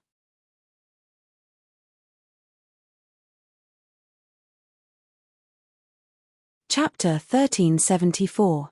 Mag felt like he was a living villain right now, and he was a villain who was constantly on the brink of death. In the Fear Demon's lair, he rode a purple-striped griffin and bombarded them. He even said such shameful and arrogant lines. This kind of guy usually didn't live past the 2nd chapter. "Wow, father is so cool." Amy, who was standing far away with Irina, said with bright eyes. Irina looked at Meg and said in a cold voice, "Little Meg, if I want to go over later, you stay where you are and don't move. Remember?" "Okay." Amy nodded obediently. "What is he doing?" Irina stared at Meg with a puzzled expression. Her original plan was to sneak in, take care of Bar-Hill, and rescue all the elves before the Fear Demons could react. But now, Meg attacked the Fear Demons in such a high-profile manner and provoked them verbally. They had completely lost the advantage of being the first to attack and being hidden. The purple-striped griffin's bombardment quickly caused a commotion among the Fear Demons on the island. As the most powerful demon race after the race war, the Fear Demons hadn't been attacked for a long time. Such a sudden and powerful attack caused the Fear Demons who had weak defenses to fall into chaos. Purple-striped griffin, it's Alex. Soon, some Fear Demons recognized the griffin flying like purple lightning in the sky and exclaimed. The rumors about Alex returning to the top had spread. He killed the spatial patriarch Benson, which meant that he had returned to the ranks of the top powerhouses. But why would he appear on the Fear Demons Island and attack them? But they were a powerful race after all. After a short commotion, powerhouses quickly came out to stabilize the situation. A few figures took off on their flying mounts and faced Meg. "Alex, why did you attack the Fear Demons for no reason?" A Fear Demon with at least 30 eyes on his face and head shouted at Meg. 4 Fear Demons stood in a row and looked at Meg with vigilance and nervousness.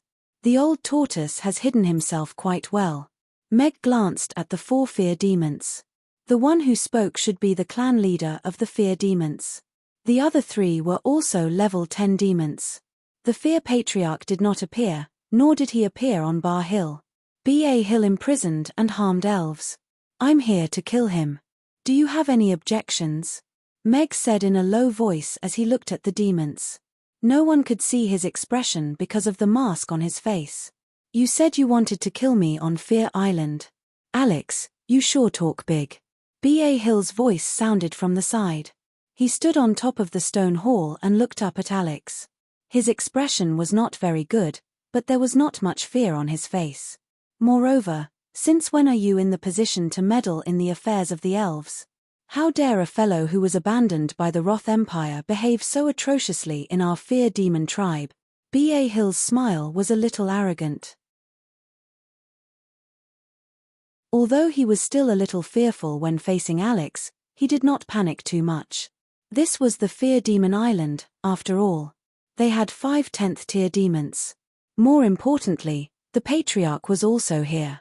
Even if Alex had recovered to his peak state, he still could not kill him under the Patriarch's nose. Meg frowned slightly. B.A. Hill's words were not unreasonable. It was indeed a little unreasonable for him to step in. However, since when did villains need to be reasonable? The elves' affairs are my affairs. I said I want to kill you, so I will kill you. Meg looked at B.A. Hill and slowly pulled out the long sword at his waist. The purple-striped griffin flapped its wings and flew towards B.A. Hill like a bolt of purple lightning.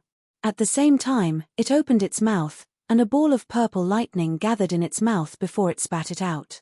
Be careful, B.A. Hill. The fear demons did not expect Alex to attack so violently without warning or following the rules of the pugilistic world. They chased after the purple-striped griffin on their flying steeds and attacked Meg's back at the same time. B.A. Hill's expression also changed drastically. A ball of black fog suddenly rose from his body, and a huge thousand-eyed squid extended its huge tentacles out of the black fog. The scarlet vertical eyes that almost covered the entire head of the squid emitted red rays of light, and formed a ghostly red light domain when they intersected. However, B.A. Hill was not very confident that he could block Alex's attack. Although he was also a 10th-tier powerhouse, he had only broken through to the 10th tier in the past few years.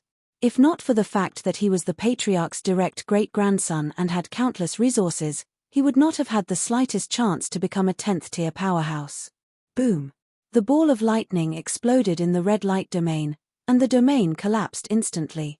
Dozens of the thousand-eyed squid's tentacles were also blown off, and it suddenly retracted back into the black fog. The area in front of B.A. Hill was suddenly empty, and Meg was completely exposed.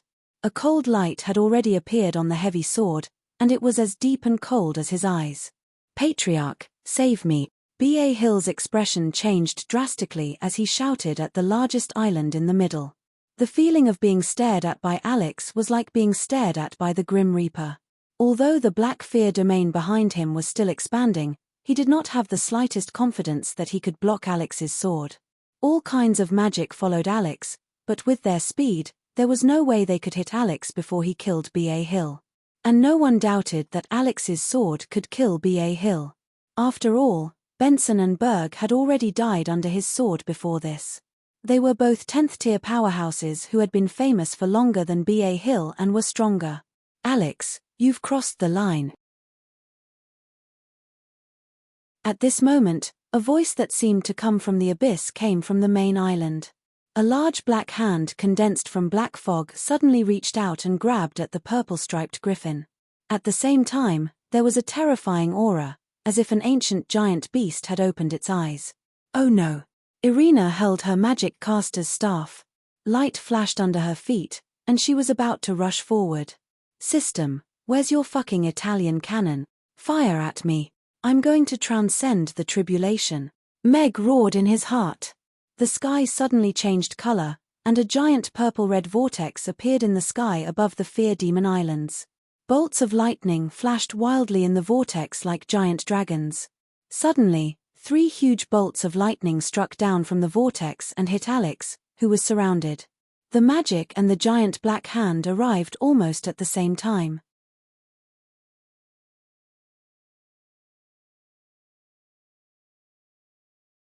Chapter 1375. In the past, Mag always felt lonely during the tribulation transcendence. He knew that no one in this world could help him. The lightning would penetrate his body and reshape every cell in his body. This was a supernatural transformation. It was not correct to say that it was cultivation. No one could understand the feeling of every part of his body being torn apart and reshaped. It was no longer something that could be described as heart-wrenching. Anyway, he felt especially lonely and helpless. But this time, he felt a little different. Because someone had extended a helping hand to him and blocked the lightning that fell from the sky for him without hesitation. Such a courageous and warm gesture moved him and made him feel warm. Looking at the magic and black giant hands that exploded into bright fireworks along with the lightning, a smile appeared on Meg's face. Then, let the lightning come more violently. What is that? The joint attack of the demons was easily destroyed by the lightning that fell from the sky. Even the patriarch's attack was destroyed. This really shocked the fear demons. Could it be that Alex has cultivated lightning magic? His strength is already so terrifying. Some demons guessed that the lightning did not appear on its own. Meg, who was at the center of the explosion but was not affected at all, was obviously the creator of all this. Irina, who was about to go forward, stopped in her tracks. She looked at the unscathed Meg in surprise. She was even more surprised when she saw the lightning vortex that suddenly appeared in the sky. There was a power that made her feel danger in it. Wow, Father can control lightning. He's even more powerful than little RZ. Amy, who was originally worried, jumped up happily. Meg glanced at the trembling Bar Hill that was retreating pathetically after being struck by lightning. He was not in a hurry to finish him off. Instead, he looked up at the lightning vortex that was rolling even more violently.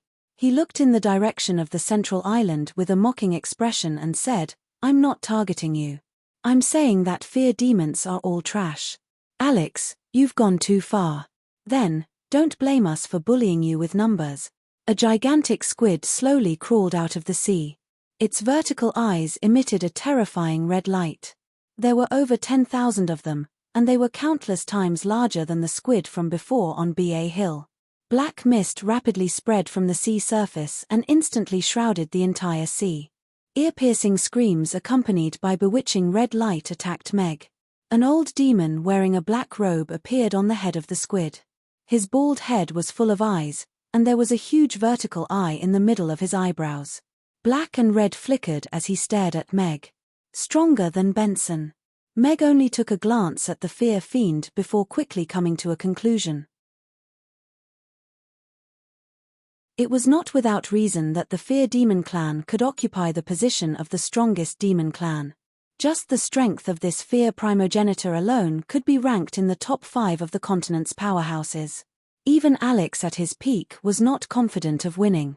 As for the current Meg, he was just a Kai that had not yet broken through level 9. However, Meg did not panic at all. He even wanted to laugh a little. He had come to someone else's home to undergo the tribulation. The 3 lightning bolts just now had proved one thing. As long as he could control the rhythm of the battle, the tribulation would be his weapon. Life and death were indifferent. Fight if you were not convinced. So, Meg raised his middle finger at the Fear primogenitor. Protruding. Kai. Ignorant child. The Fear primogenitor was indeed angered by Meg's actions. The gigantic squid stepped on the waves and raised its tentacles that were hundreds of meters long. It slapped down at Meg like a long whip. At the same time, the surrounding black mist suddenly contracted, trapping Meg and the purple-striped griffin like a cage. Seeing this, the fear fiends did not intend to stand by and watch. They attacked Meg again. Killing Alex was not an easy task. It was not a shameful thing for level 10 powerhouses to join forces. Moreover, they were now in their own territory. Even if they joined forces, who would know? However, killing Alex would bring countless benefits to the fear fiends. It would raise their status in the fiend race again, or they would once again become the leader of the Demon Alliance. Crack! The thunder sounded again.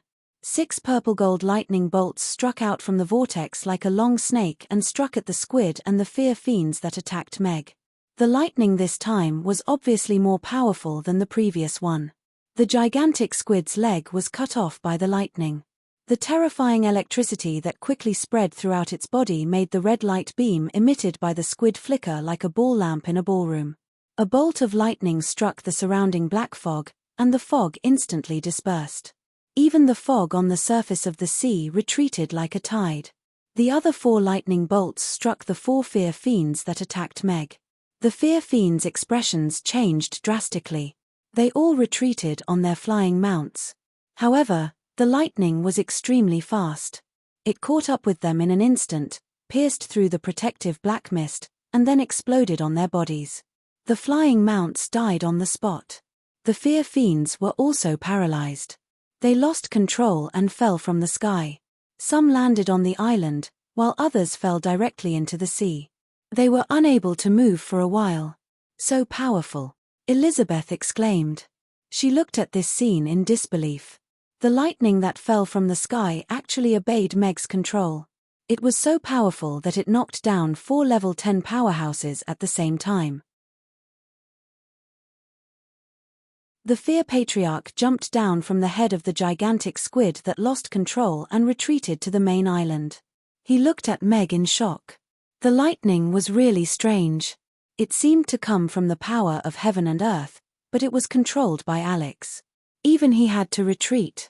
As for the Bar Hill, he was scared out of his wits. He retreated with a blank mind, trying to get away from Meg. This guy was too terrifying. He actually challenged the Fear Demon Island alone. Even the Patriarch had to retreat. Bar Hill, you bought and sold elves. You wantonly imprisoned, tortured, and killed elves. Until now, you have no regrets. I hereby sentence you to be struck by lightning. Meg looked down at the Bar Hill and judged. Arzi swooped down toward the Bar Hill. Patriarch, save me, Bar Hill shouted in horror. The Fear Patriarch's face darkened. He raised his right hand, and the ink-stained sea began to become turbulent. Pillars of water rose from the surface of the sea. Crack. At this moment, a loud sound was heard. The lightning vortex spun crazily. 9 purple-gold lightning bolts shot out toward Alex. They quickly merged in the air and turned into a super-giant lightning bolt. It smashed toward Alex and the Bar Hill. The Fear Ancestor's movements instantly froze, and the rising water column also stopped in mid-air. Based on his experience, if he attacked Alex now, the target of the lightning bolt might be changed to him. He felt a dangerous aura from this super lightning bolt. Countless demons on the Fear Demon Island widened their eyes when they saw this scene. Boom! Accompanied by a loud sound, the purple-gold lightning flashed and exploded the entire sea. The moment the lightning struck, a purple lightning bolt had already rushed out of the range of the lightning. The lightning gradually faded. A huge pit appeared in the center of the explosion. A charred corpse fell to the ground and turned into white dust. Meg, who was standing in the middle of the pit, adjusted his mask. He reached out and pressed his curly hair. He sighed and said, "When I'm angry, I'll even strike myself. Are you scared? Daddy's Otherworld Restaurant, Daddy's Otherworld Restaurant."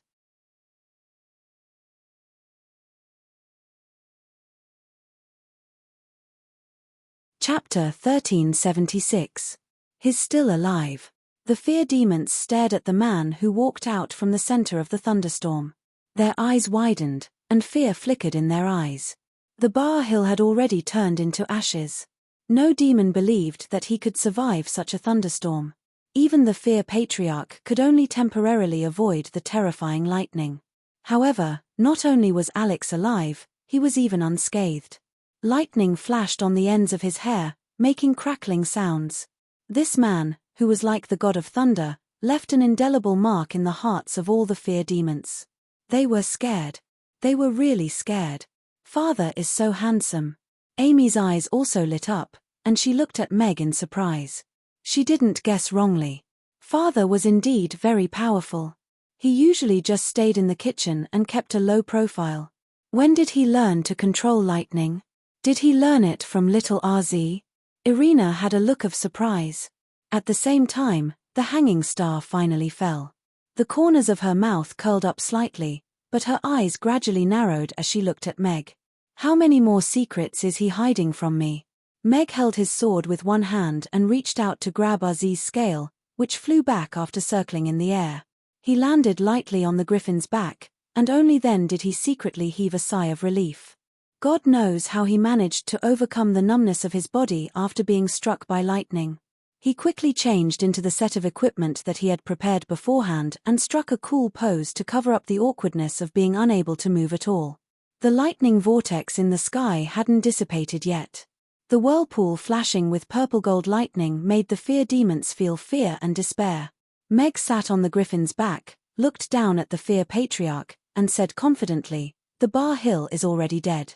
Now, I'm going to take all the elves that were imprisoned by him away.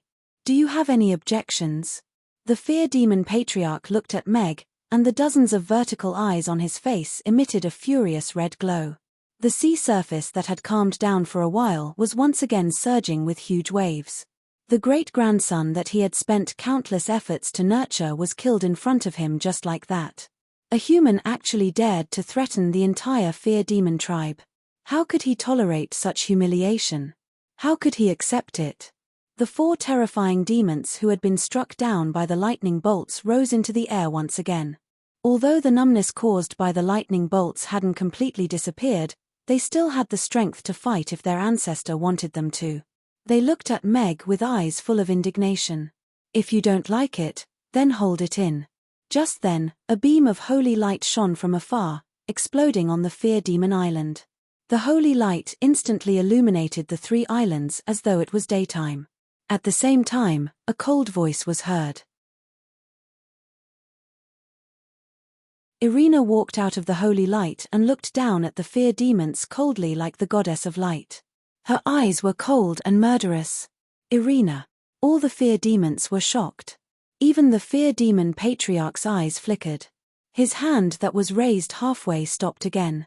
However, the rumors about Alex had always been with Irina during this period of time.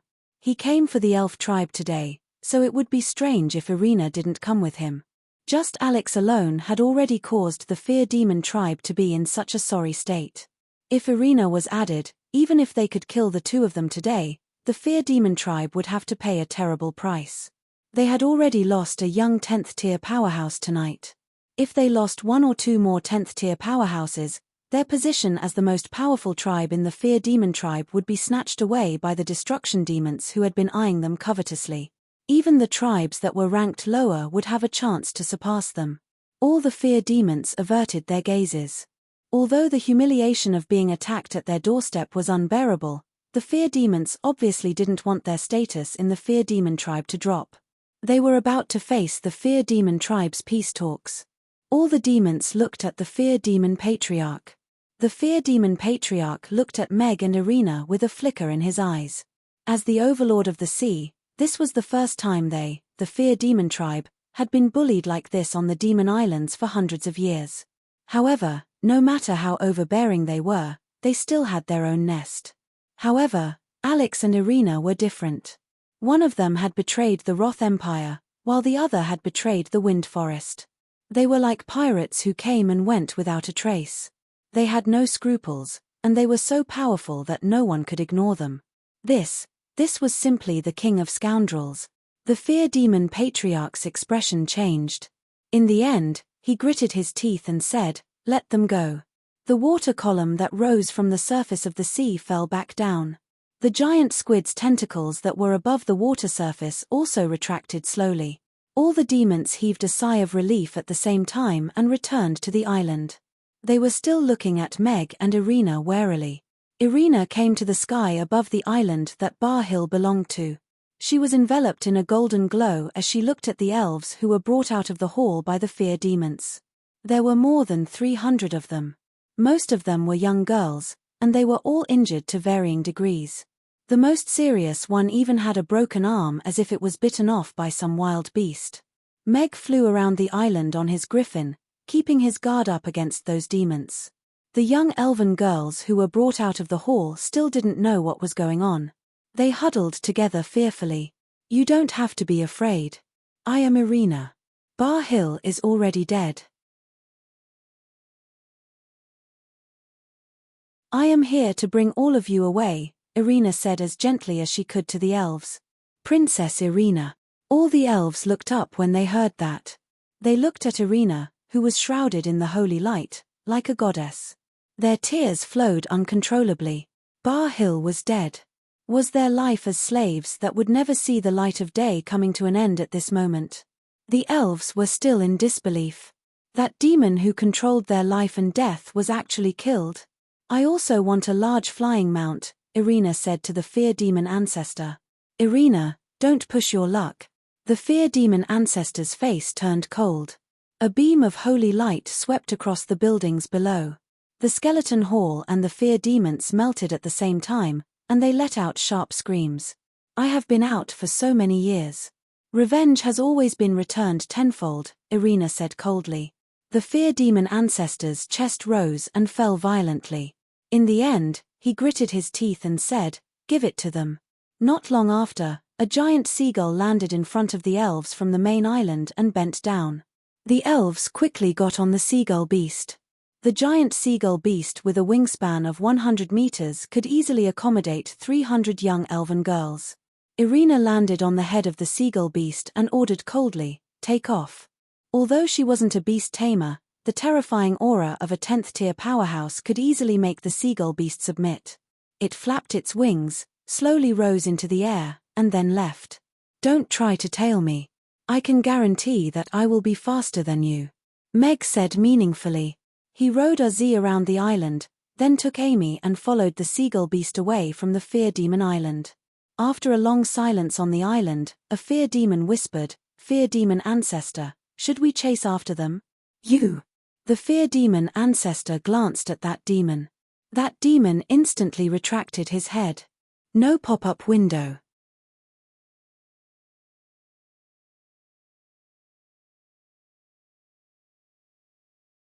Chapter 1377.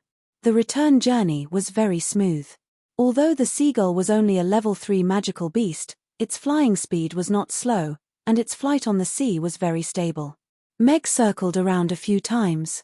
After making sure that the fear demons did not send anyone to chase after them, he lay comfortably on Aziz's back, feeling the majestic power in his body and the uncomfortable feeling of his clothes rubbing against his body that he did not have time to wash.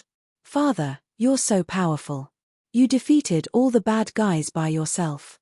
Amy changed her position and looked at Meg with admiration. "Is that so?" Meg looked calm, but he was enjoying the little girl's admiring gaze. "Yes, yes. Just like the god of thunder, he used lightning to strike those bad guys down. It was so cool." Amy nodded her little head, her eyes sparkling. Meg smiled and said, "I see. If Amy likes it, I'll show you the next time I meet a bad guy. Father, I want to learn this. Strike people with lightning." Amy looked at Meg expectantly. Mag faltered upon hearing this. He couldn't just let the system strike him with lightning every day. Furthermore, he didn't know how to control lightning, so how was he supposed to teach Amy? "Father, you don't want to teach me? Do you think Amy is too stupid?" Amy pouted her little mouth, looking a little wronged. "How could that be? Amy is the most talented magician." Meg quickly comforted her and rubbed his forehead. It felt good to show off, but now it was troublesome to clean up the mess. Meg suddenly had an idea. He smiled and said, "Actually, Ozzy taught me this. If Meg wants to learn, you can learn from Ozzy first." "Little Ozzy." Amy turned around and hugged Ozzy's neck. She smiled and said, "Okay, little Ozzy. Then you have to teach me how to control lightning in the future." Ozzy turned around and looked at Meg with a pair of big eyes in disbelief. "I'm sorry, old friend. It's not like we have nowhere to shift the blame." Meg sighed in his heart and then nodded with a smile. "Look, Z has already agreed." Violet's eyes widened even more. Meg and Amy returned home in advance. RZ landed slowly on the balcony, and Meg jumped down from the griffin's back with Amy in his arms. Just as they were about to go downstairs, they heard someone pounding on the door from downstairs, accompanied by a low and hoarse voice. "Damn bitch, open the door. If we break down the door, we'll make you wish you were dead." I won't open the door." Jane's voice sounded like she was about to cry. One could hear the fear in her voice. "It seems like a bad guy is here to destroy the shop." Amy's eyes lit up, and she flashed her magic caster's staff. She stood on her tiptoes and poked her head out to look down from the balcony. "Two stupid thieves." Meg poked his head out to take a look. Two fifth-tier demons were crazily pounding on the door with a thick piece of wood. However, the restaurant had a 9th-tier automatic defense function. This level of attack couldn't even be triggered by the reflection effect. Once the mute effect was turned off, they wouldn't be able to break down the door even if they were outside for the rest of their lives. "Father, let me take care of these two bad guys. I'm going to save Sister Goldiehorn," Amy said to Meg. "Go ahead." Meg nodded with a smile. Amy was now a genuine 6th-tier close combat and long-range magic caster. Dealing with 2 5th-tier demons was no problem for her. Moreover, Z was watching from the side. This was a good time for him to take a shower and change his clothes. Damn it, why is this broken door so sturdy? One of the demons said angrily, steam rising from his head. Yeah, it's just a broken wooden door. We can't even break it open after smashing it for an entire night.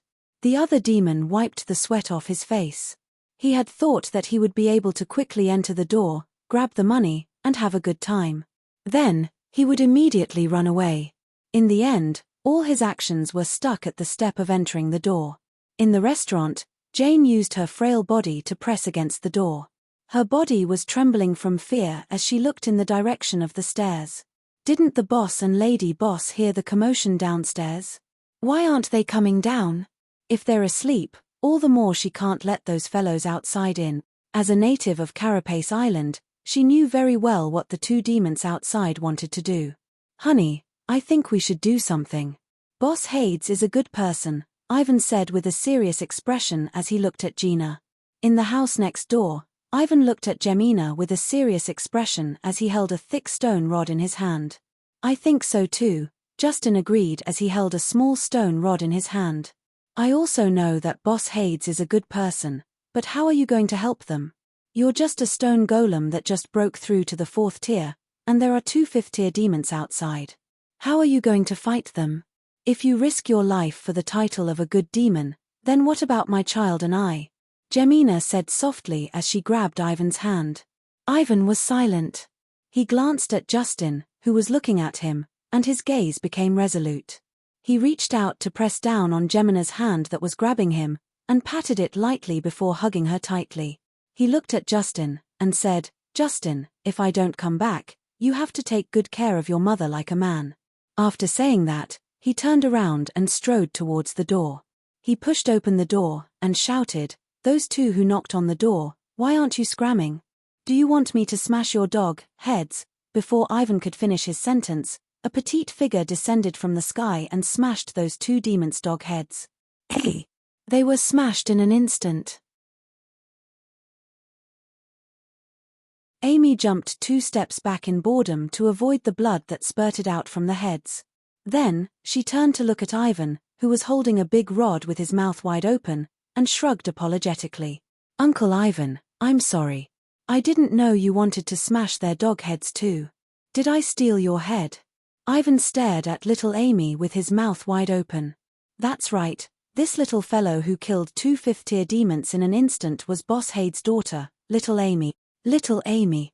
Ivan felt that he must be dreaming if his eyes weren't playing tricks on him. The 4-year-old daughter of the boss next door smashed a 5th-tier demon's head with a rod. He didn't even dare to dream of such a terrifying thing. Have you lost your mind? Amy looked at Ivan doubtfully. Ivan reached out and pinched his thigh. The pain penetrated the thick rock shell and clearly reached his brain. He almost threw the big rod in his hand away. After confirming that this wasn't a dream, and that the completely cold demon lying on the ground really existed, he hurriedly shook his head, and said, It's fine. That's good.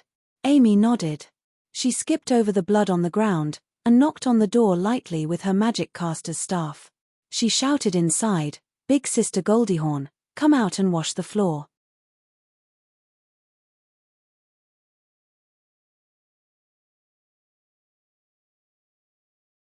Chapter 1378. Jane, who was leaning against the door with her thin shoulder, suddenly heard the silence outside. Just as she was wondering if the 2 demons had paused their attack on the restaurant, she heard Amy's soft and cute voice. Why did Xiao Ari go outside? Jane was stunned. Also, why did she have to go out and clean the floor? Weren't there 2 big bad guys outside? Jane was hesitating whether to open the door. Sister Goldihorn, I've killed those 2 bad guys. I'm coming in now. Amy's voice sounded again. Jane quickly walked to the window and looked out. Amy was indeed standing in the courtyard, and there were 2 black figures lying on the ground outside the door. Although she couldn't see them clearly, they were probably the demons who had just attacked the door. Those 2 demons were actually killed by Xiao Ari. Jane covered her mouth in disbelief. Xiao Ari was so small. How could she be so powerful? However, after confirming that Amy was outside, Jane hurriedly opened the door. As soon as she opened the door, the smell of blood wafted out. The heads of the two demons had been smashed open, and blood flowed all over the floor, dyeing it red. Jane's stomach churned, and she felt that her stomach acid was about to surge up. However, she quickly looked at Amy and asked with concern, "Xiao Ari, why are you outside? Are you hurt?" "I'm fine. I jumped down from above. Those two idiots couldn't hurt me." Amy shook her head and smiled. "You're amazing," Jane said sincerely. However, on second thought, since the boss and lady boss were so powerful, it was only natural that Xiao Ari was powerful. "My father is the one who's super powerful," Amy said with a smile. "Then what should we do with these two guys now? If the people from Ten Kings Palace find out?" Jane looked at the two dead demons at the door and was a little worried. "Just leave them here. We're leaving anyway." Meg, who had taken a shower and changed into a new set of clothes, walked out of the restaurant. "Boss." Jane's eyes lit up as if she had suddenly found her backbone. "Jane, thank you for your hard work," Meg said apologetically. Leaving her alone in the restaurant had startled her for no reason. No. Jane shook her head in embarrassment. She clearly did not do anything. Now that she thought about it, even if she did nothing and just sat in the restaurant and watched quietly, the two demons would not have been able to break through the door of the restaurant. Then, the way she shouted just now was really embarrassing. "Thanks, Ivan." Mag gestured to Ivan with his hand. I really didn't do anything." Ivan put down the stone club in his hand and scratched his head awkwardly. Even his 4-year-old daughter was stronger than him. Boss Hades was definitely not an ordinary demon. He was not on the same level as them. "We're leaving tonight. I don't have anything to give you, so I'll give you a pot." Meg walked into the yard, picked up a big pot with one hand, and threw it to Ivan. Yi Fan caught the cauldron in a fluster. He was a little dumbfounded. How could he leave with such a good business? Leave?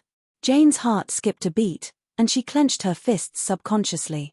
If Boss and the others were leaving, would they bring her along? She liked the restaurant, and she also liked Boss and his family. She was afraid that she would have to wander around Carapace Island again. There are quite a few demons from the Ten Kings Palace buried under this yard. We might be discovered after we leave. To prevent your family from being our scapegoat, you might have to move, Meg said apologetically. Ivan's eyes widened. What's with burying a few demons from the Ten Kings Palace? He was originally curious why the Ten Kings Palace never came to find trouble with i.e. Crayfish Restaurant when they were so high profile. Now, the mystery was revealed. It was not that the Ten Kings Palace did not find trouble with them, but that the demons who came to their door might have all been buried. What a ferocious response. Ivan did not dare to imagine that such a terrifying family lived next door, and he even tried to risk his life for them just now. I'm sorry. I might have disrupted your lives. Meg apologized again. It's all right. We were planning to leave anyway. We're just bringing our plans forward. Ivan shook his head. Compared to the Ten Kings Palace who did whatever they wanted, he believed that Hades and his family were good people. Then, I wish you all the best. Perhaps I will go to the Rock Demon's Island to taste your crayfish one day, Meg said with a smile. I will do my best. Ivan nodded solemnly, and walked back to his house with the big pot on his back. Moving was not an easy task. For safety's sake, they had to leave tonight. Meg kicked the two demon corpses lying at the door onto the road, and activated the mobile restaurant's flying mode to start cleaning automatically. The blood and hidden oil stains on the ground were quickly cleaned, and beams of light began to appear outside the restaurant, lighting it up. Wow! Amy looked at this scene in shock. The glowing restaurant was so beautiful. Meg turned to Jane, and said, Jane, we are going home. Are you willing to come back with us? I still have a restaurant in Chaos City. If you come back with us, you can continue to be a service staff. If you don't want to go back with us, and have somewhere you want to go, you can tell me, and I will send you there. I'm willing. Jane, who had been keeping her head down, suddenly looked up with tears in her eyes. Boss didn't abandon her. She could leave this place with them. Meg's heart softened. This maiden had lived a hard life all these years. His voice also became gentler as he said, "Let's go in. Go upstairs and have a good sleep. We will be at the new place tomorrow morning." But, this floor. Jane looked at the floor that was covered in blood. "Let me do it." Meg waved his hand, and sent Jane upstairs to rest. The automatic cleaning ended very quickly, and the restaurant looked brand new. Meg brought Amy into the restaurant, and turned off all the lights. He clicked on the flying mode, and the restaurant quietly adjusted its posture. Flames erupted, and it quickly rose into the sky. "Let me tell you. Boss Hades and his family are really moving."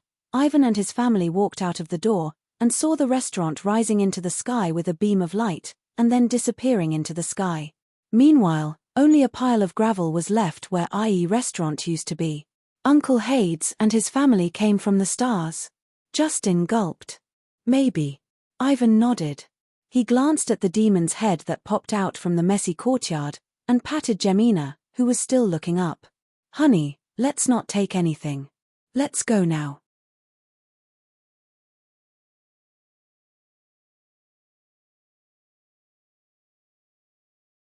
Chapter 1379. When the elves on the ship saw the giant water droplet falling from the sky, they were a little nervous. They were afraid that it might be a strange-looking demon. The escalator descended slowly and landed on the ship.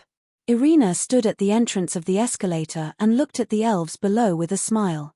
"Let's go. I'll take you out of here. It's Princess Irina." The elves on the ship were overjoyed. They no longer hesitated and went up the escalator to the mobile restaurant. The escalator was retracted, and a fireball fell from the aircraft onto the empty ship. The fire soared into the sky, and the wooden ship was burned into charcoal and gradually sank. The mobile restaurant also disappeared into the sea with a flash of silver light. Meg expanded the mobile restaurant by more than 10 times. The first floor was turned into a large banquet hall, ensuring that there were seats for all 600 elves. The elves who had just walked out of hell suddenly found themselves in a luxurious banquet hall, sitting on soft and comfortable chairs. They were not used to it. That inhumane experience made them subconsciously keep their guard up and distance from everyone, so the banquet hall fell into a very dull silence. "Why aren't these elven sisters talking?" Amy leaned on the railing on the second floor and asked in confusion. "Because they don't know where to start. No matter what they say, it will be a wound," Irina said softly. She had saved many elves before. She couldn't bear to look at their blank and hopeless eyes, but she didn't know how to comfort them. She could only let time dilute the painful memories. "They should be hungry. Why don't I make dinner for them?" Meg looked at the elves who were sitting upright. Most of them were yellow and thin. "Is it enough for so many people?" Irina looked at Meg. "Even Phyllis can cook for all the night elves. This number is nothing to me." Meg walked toward the kitchen with a relaxed expression. He had just broken through to the 9th tier, and there was nowhere to release the power of the peak of the 9th tier in his body. Cooking a meal was nothing to him. 3 pots of preserved egg and lean meat porridge were simmering in the pot. It was easy to cook and could be used to fill the stomach first. Potatoes and chicken pieces flew all over the place. 600 servings of braised chicken and rice were arranged. This was enough to fill the stomach. Then, Meg started to play with mud. Chickens covered in mud were placed in layers into the huge oven. 600 beggars' chickens were the final dish to experience the bliss of eating until one was full. Of course, Meg still owed Lantiste 5,000 mud casings. He was already planning in his mind if he should hold a beggar's chicken banquet to collect all the mud casings in one go. The kanji with pork and century egg was the first to be served. Jane pushed the 5-tier dining cart full of kanji into the banquet hall carefully. The aroma was accompanied by the heat. Within the oppressive silence of the banquet hall, all of the elves raised their heads, and some of them curiously searched for the source of the aroma. The hunger that they were able to resist suddenly intensified, and their stomachs began to rumble uncontrollably. "This is your dinner. Please take your meals according to the order," Jane said loudly and parked the dining car next to the table of elves at the door. All of the elves were a little hesitant. This method of distributing food was a little novel to them. "Can I take a bowl?" an elven girl sitting next to the cart asked timidly. "Yes. Every one of you can take a bowl. I will send it to every table. However, because there are too many, you have to take it yourself." Jane nodded. She was called out from her room, and realized that the dining hall had changed completely. It was her first time seeing so many elves. Elves were indeed as beautiful and elegant as the legends said. That elven girl hesitantly took a bowl of preserved egg and lean meat porridge and placed it in front of her. "Thank you," she softly said gratefully. The other elves saw this, and began to take their porridge with lean meat in an orderly manner. Carts of preserved egg and lean meat porridge were sent to the banquet hall by Jane, and distributed to the elves. The air was filled with the wonderful aroma of preserved egg and lean meat porridge. The elves scooped up the preserved egg and lean meat porridge and put it into their mouths. The wonderful taste bloomed in their mouths, and the warm feeling spread throughout their bodies instantly. What a blissful feeling! It was as if they had fallen into a warm embrace. They had already forgotten when was the last time they ate normal food, and what it felt like to sit elegantly at the dining table and enjoy delicious food. But at this moment, they remembered. They were noble and elegant elves. They were the sons of nature. They were a race that worshipped freedom. Even though they had experienced terrible hardships, even though they had been trapped in a cage and in despair, freedom and pride were still engraved in their bones. Tears glistened in the eyes of many elves. They lowered their heads and ate their preserved egg and lean meat porridge quietly, but their expressions were no longer gloomy. Instead, they gradually brightened up. Before they could finish the preserved egg and lean meat porridge, the braised chicken and rice had already been driven into the banquet hall.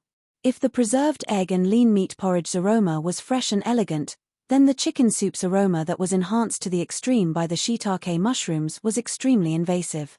Even though they had already eaten a bowl of preserved egg and lean meat porridge, the elves still couldn't help but salivate when they smelled the aroma of the chicken soup. Meat was a very luxurious thing to them, and they hadn't smelled the delicious chicken soup for a long time. The golden chicken pieces were evenly colored, the potatoes were cooked but didn't fall apart, the lettuce was still tender green, and the green and red peppers were embellished. The golden-red translucent soup reflected the light, and didn't feel greasy at all. The air was filled with the rich aroma of chicken and shiitake mushrooms. Just looking at it made them want to salivate. The evenly cut chicken pieces had perfectly absorbed the flavor of the condiments and broth, and were dyed with a layer of bright red broth. When they put a piece of chicken into their mouths, the broth wrapped around the chicken pieces contained the rich aroma of chicken soup and shiitake mushrooms. The wonderful taste made their taste buds, which had been silent for a long time, welcome a carnival. It was as if they were suddenly wrapped in the chicken soup and shiitake mushrooms, unable to extricate themselves. They gently bit into the chicken. The meat was fresh and tender, and the flavor of the condiments and shiitake mushrooms had perfectly seeped into the meat. The freshness of the meat had reached a new level, and after swallowing, the aroma lingered in their mouths and teeth. The happiness brought about by the delicious food finally made the elves smile brightly. The sound of praises gradually rang out, breaking the silence. The elves also had some interactions with each other and began to try to get to know each other. Delicious food can really heal everything. For example, my hungry stomach. Amy had taken a portion of braised chicken and rice from somewhere, and her mouth was stuffed as she spoke in a muffled voice. That's right. Being able to fill your stomach with delicious food is the best way to heal. Irina nodded with a gentle look in her eyes. Ding! The crisp sound of a bell attracted the attention of the elves, who were already very satisfied with their meal. A handsome man slowly walked in from the door with a dining cart. On the dining cart was a series of golden balls, which looked like large eggs. Hello, I am the head chef of this banquet, Meg. I am very honored to be able to cook for all of you. Tonight's last dish, beggar's chicken, will be presented to all of you by me. Meg took out a small wooden hammer with a pointed tip and smiled. So he's the head chef. I didn't expect such delicious food to be cooked by a human. He's so awesome. Is there a chicken inside the egg? What a special feeling. All of the elves looked at Meg with gratitude and anticipation. The delicious kanji with pork and century egg and braised chicken and rice had already completely won them over. Meg picked up the small wooden hammer and gently knocked on the mud shell. Crack. With a soft sound, cracks appeared on the mud shell. The mud shell bloomed like a lotus flower, revealing the golden beggar's chicken inside. A strong fragrance immediately overflowed and quickly spread throughout the banquet hall. It smells so good. All of the elves' eyes lit up. This fragrance was completely different from the braised chicken. It was a kind of crispy fragrance that made people want to salivate. Please enjoy. Meg smiled and gently placed the beggar's chicken in front of the elf girl closest to him. Thank you. That elf girl stood up, somewhat flattered. Then, she bowed slightly to Meg with the etiquette of the elf race. She felt respect and equality. You're welcome. Meg smiled and nodded. He knocked open the second mud shell and placed it in front of the next elf. The elf girl elegantly tore off a drumstick and took a bite. The crispy chicken skin was gently bitten open, and the tender chicken meat melted in her mouth. The tenderness and freshness of chicken meat bloomed instantly, and the taste buds on the tip of her tongue were immediately disarmed. She didn't have time to chew. Before it could stand firm on the tip of her tongue, it slid down her throat like a naughty little chick. Tender and without any residue, the flavor was unique. This unexpected deliciousness made her instantly fall into a vortex of deliciousness. The smooth and tender chicken meat was like a silent spring rain that moistened everything. She couldn't help but want to moan. Oh, this damn delicacy tilde.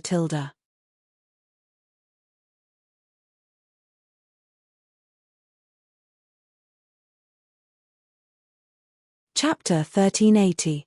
Do you know what's the most tragic thing in life? I've been eating spicy hot pot for 5 consecutive days. I've been singing at home every day, but I still have to eat spicy hot pot the next day. Don't you think that's tragic? Harrison downed a large glass of beer in one gulp and slumped into the chair with a hopeless expression. You fucking dragged me to eat with you every day. I'm fucking miserable as you are. Do you think I don't know? George rolled his eyes and gently shifted his butt. He had no place to put his butt. Your duck intestines are going to be overcooked, someone at the next table reminded them. No. The two of them immediately jumped up from their chairs and hurriedly scooped up the duck intestines that they had accidentally dropped into the pot of red soup. In the morning, mammies could barely fill their stomachs with a bowl of kanji with pork and century egg. In the afternoon, they closed the door. Only when night fell could the steaming hot pot and the fragrant roast beef kebabs provide some comfort and satisfaction to their stomachs, which had been craving for food all day. However, compared to the rich menu and delicacies when Mr. Mac was here, this was too sad. No matter how delicious the spicy hot pot was, it was too much to eat every day. Miss MIA, when will Mr. Mac be back? Although Miss Rayner's hot pot is as delicious as Mr. Mac's, it's still very sad that we can't eat delicious food in the morning and afternoon. Harrison looked at Yarbemia with a sad expression. The customers also looked over. In the days that Mr. Mac had been away, they realized that they couldn't leave Mr. Mac at all. They couldn't help but miss him every time they had a meal without him. I'd like to know too. Yarbemia spread her hands helplessly. God knew how hard it was to deal with the customers who were about to go crazy from not being able to eat good food. She hoped more than anyone that the boss could come back soon so that the restaurant could return to normal. The customers sighed when they heard that. They had heard the same reply many times. Mr. Mac, who was out searching for ingredients, was not coming back. I hope Mr. Mac can bring us a new surprise this time. Otherwise, I will never forgive him. She paused for a moment before adding, unless he lets me have a second helping of tofu pudding. Everyone nodded. To them, the new dish that Mr. Mac might present to them after his return was probably their only consolation. What new dish will it be this time?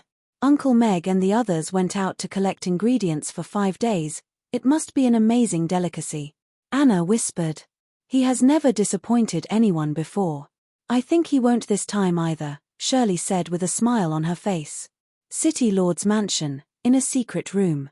Urgent news just came from Fear Island. Alex and Irina broke into Fear Island. Alex challenged Fear Island alone with his strange lightning, killed Bar Hill, and took away the 300 elven girls who were imprisoned by him. Michael handed the secret letter to Roland, who had yet to sit down. Roland read the secret letter carefully. The muscles on his usually serious face twitched, and he said with a strange expression, Mr. Mack's trip to collect ingredients this time was really not peaceful at all. Yes. From the timeline, Alfred and Simmons died together on that island for no reason, and then the war between the Abyss Demons and the Flaming Demons was most likely caused by them. Michael nodded in agreement. Looks like Mr. Mack chose seafood this time. The destruction of the Ten Kings Palace on Carapace Island, and the disappearance of the representatives of the various races in the sky above the battlefield between the Abyss Demons and the Flaming Demons. I'm afraid they were behind all these. The two of them used just a few days to muddy the waters of the demon race completely. We don't know when the war between the Abyss Demons and the Flaming Demons will stop, and the other races are also embroiled in wrangling. The Fear Demons, who lost a 10th tier powerhouse, should start worrying about the challenge from the Destruction Demons now. The powerful war alliance of the demons has already become tattered. It's basically impossible to form a united front before the peace talks between the various races.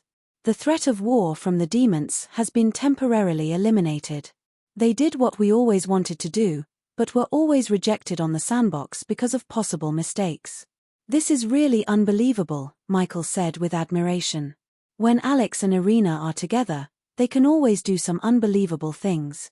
Roland nodded in agreement. They have once again made an outstanding contribution to world peace. Although we can't provide them with too much help, we can at least help them get rid of some imperfections. For example, they were still in Chaos City when Alfred and Simmons fought. The Grey Temple is very good at such things, Roland said with a smile as he turned and walked towards the door. Meg looked at the burping elves with satisfaction, and smilingly said, "It's my honor to serve you this dinner. Please take a rest. We will reach Chaos City very soon. Princess Irina has already prepared lodgings for all of you. You will be staying with the night elves." All of the elves bowed toward Mag to express their gratitude. The gloominess on their faces had already been swept away, and the bliss brought about by the delicious food and the feeling of satiety made all of their expressions radiant. Many of them had even made new friends. They used to be proud and aloof, but now, they wanted a friend whom they could rely on and confide in. Going to Chaos City and joining the Night Elves meant that a new phase of their lives was about to begin.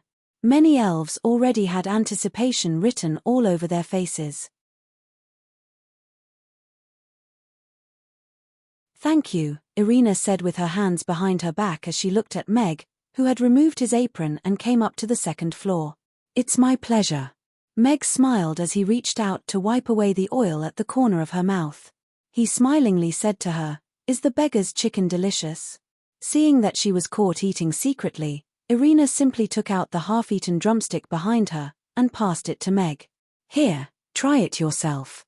Meg opened his mouth and took a bite. He nodded with a smile and said, "Indeed, the beggar's chicken I made is so delicious." "Father, try mine. Mine is super delicious too." Amy tugged at Meg's clothes and tiptoed to pass the drumstick in her hand to Meg. All right, all right, all right. I'll try Amy's." Meg smiled as he took a bite of the drumstick Amy passed to him. He nodded and said, "Amy's drumstick is very delicious too." Then, whose drumstick is better, mine or Mother's drumstick? Amy continued to ask. Irina also looked at Meg with her beautiful eyes. Meg raised his eyebrows. Wasn't he the one who made it? This was a choice question that made him happy yet troubled. You're tuning in to the Dreamy Chapters YouTube channel.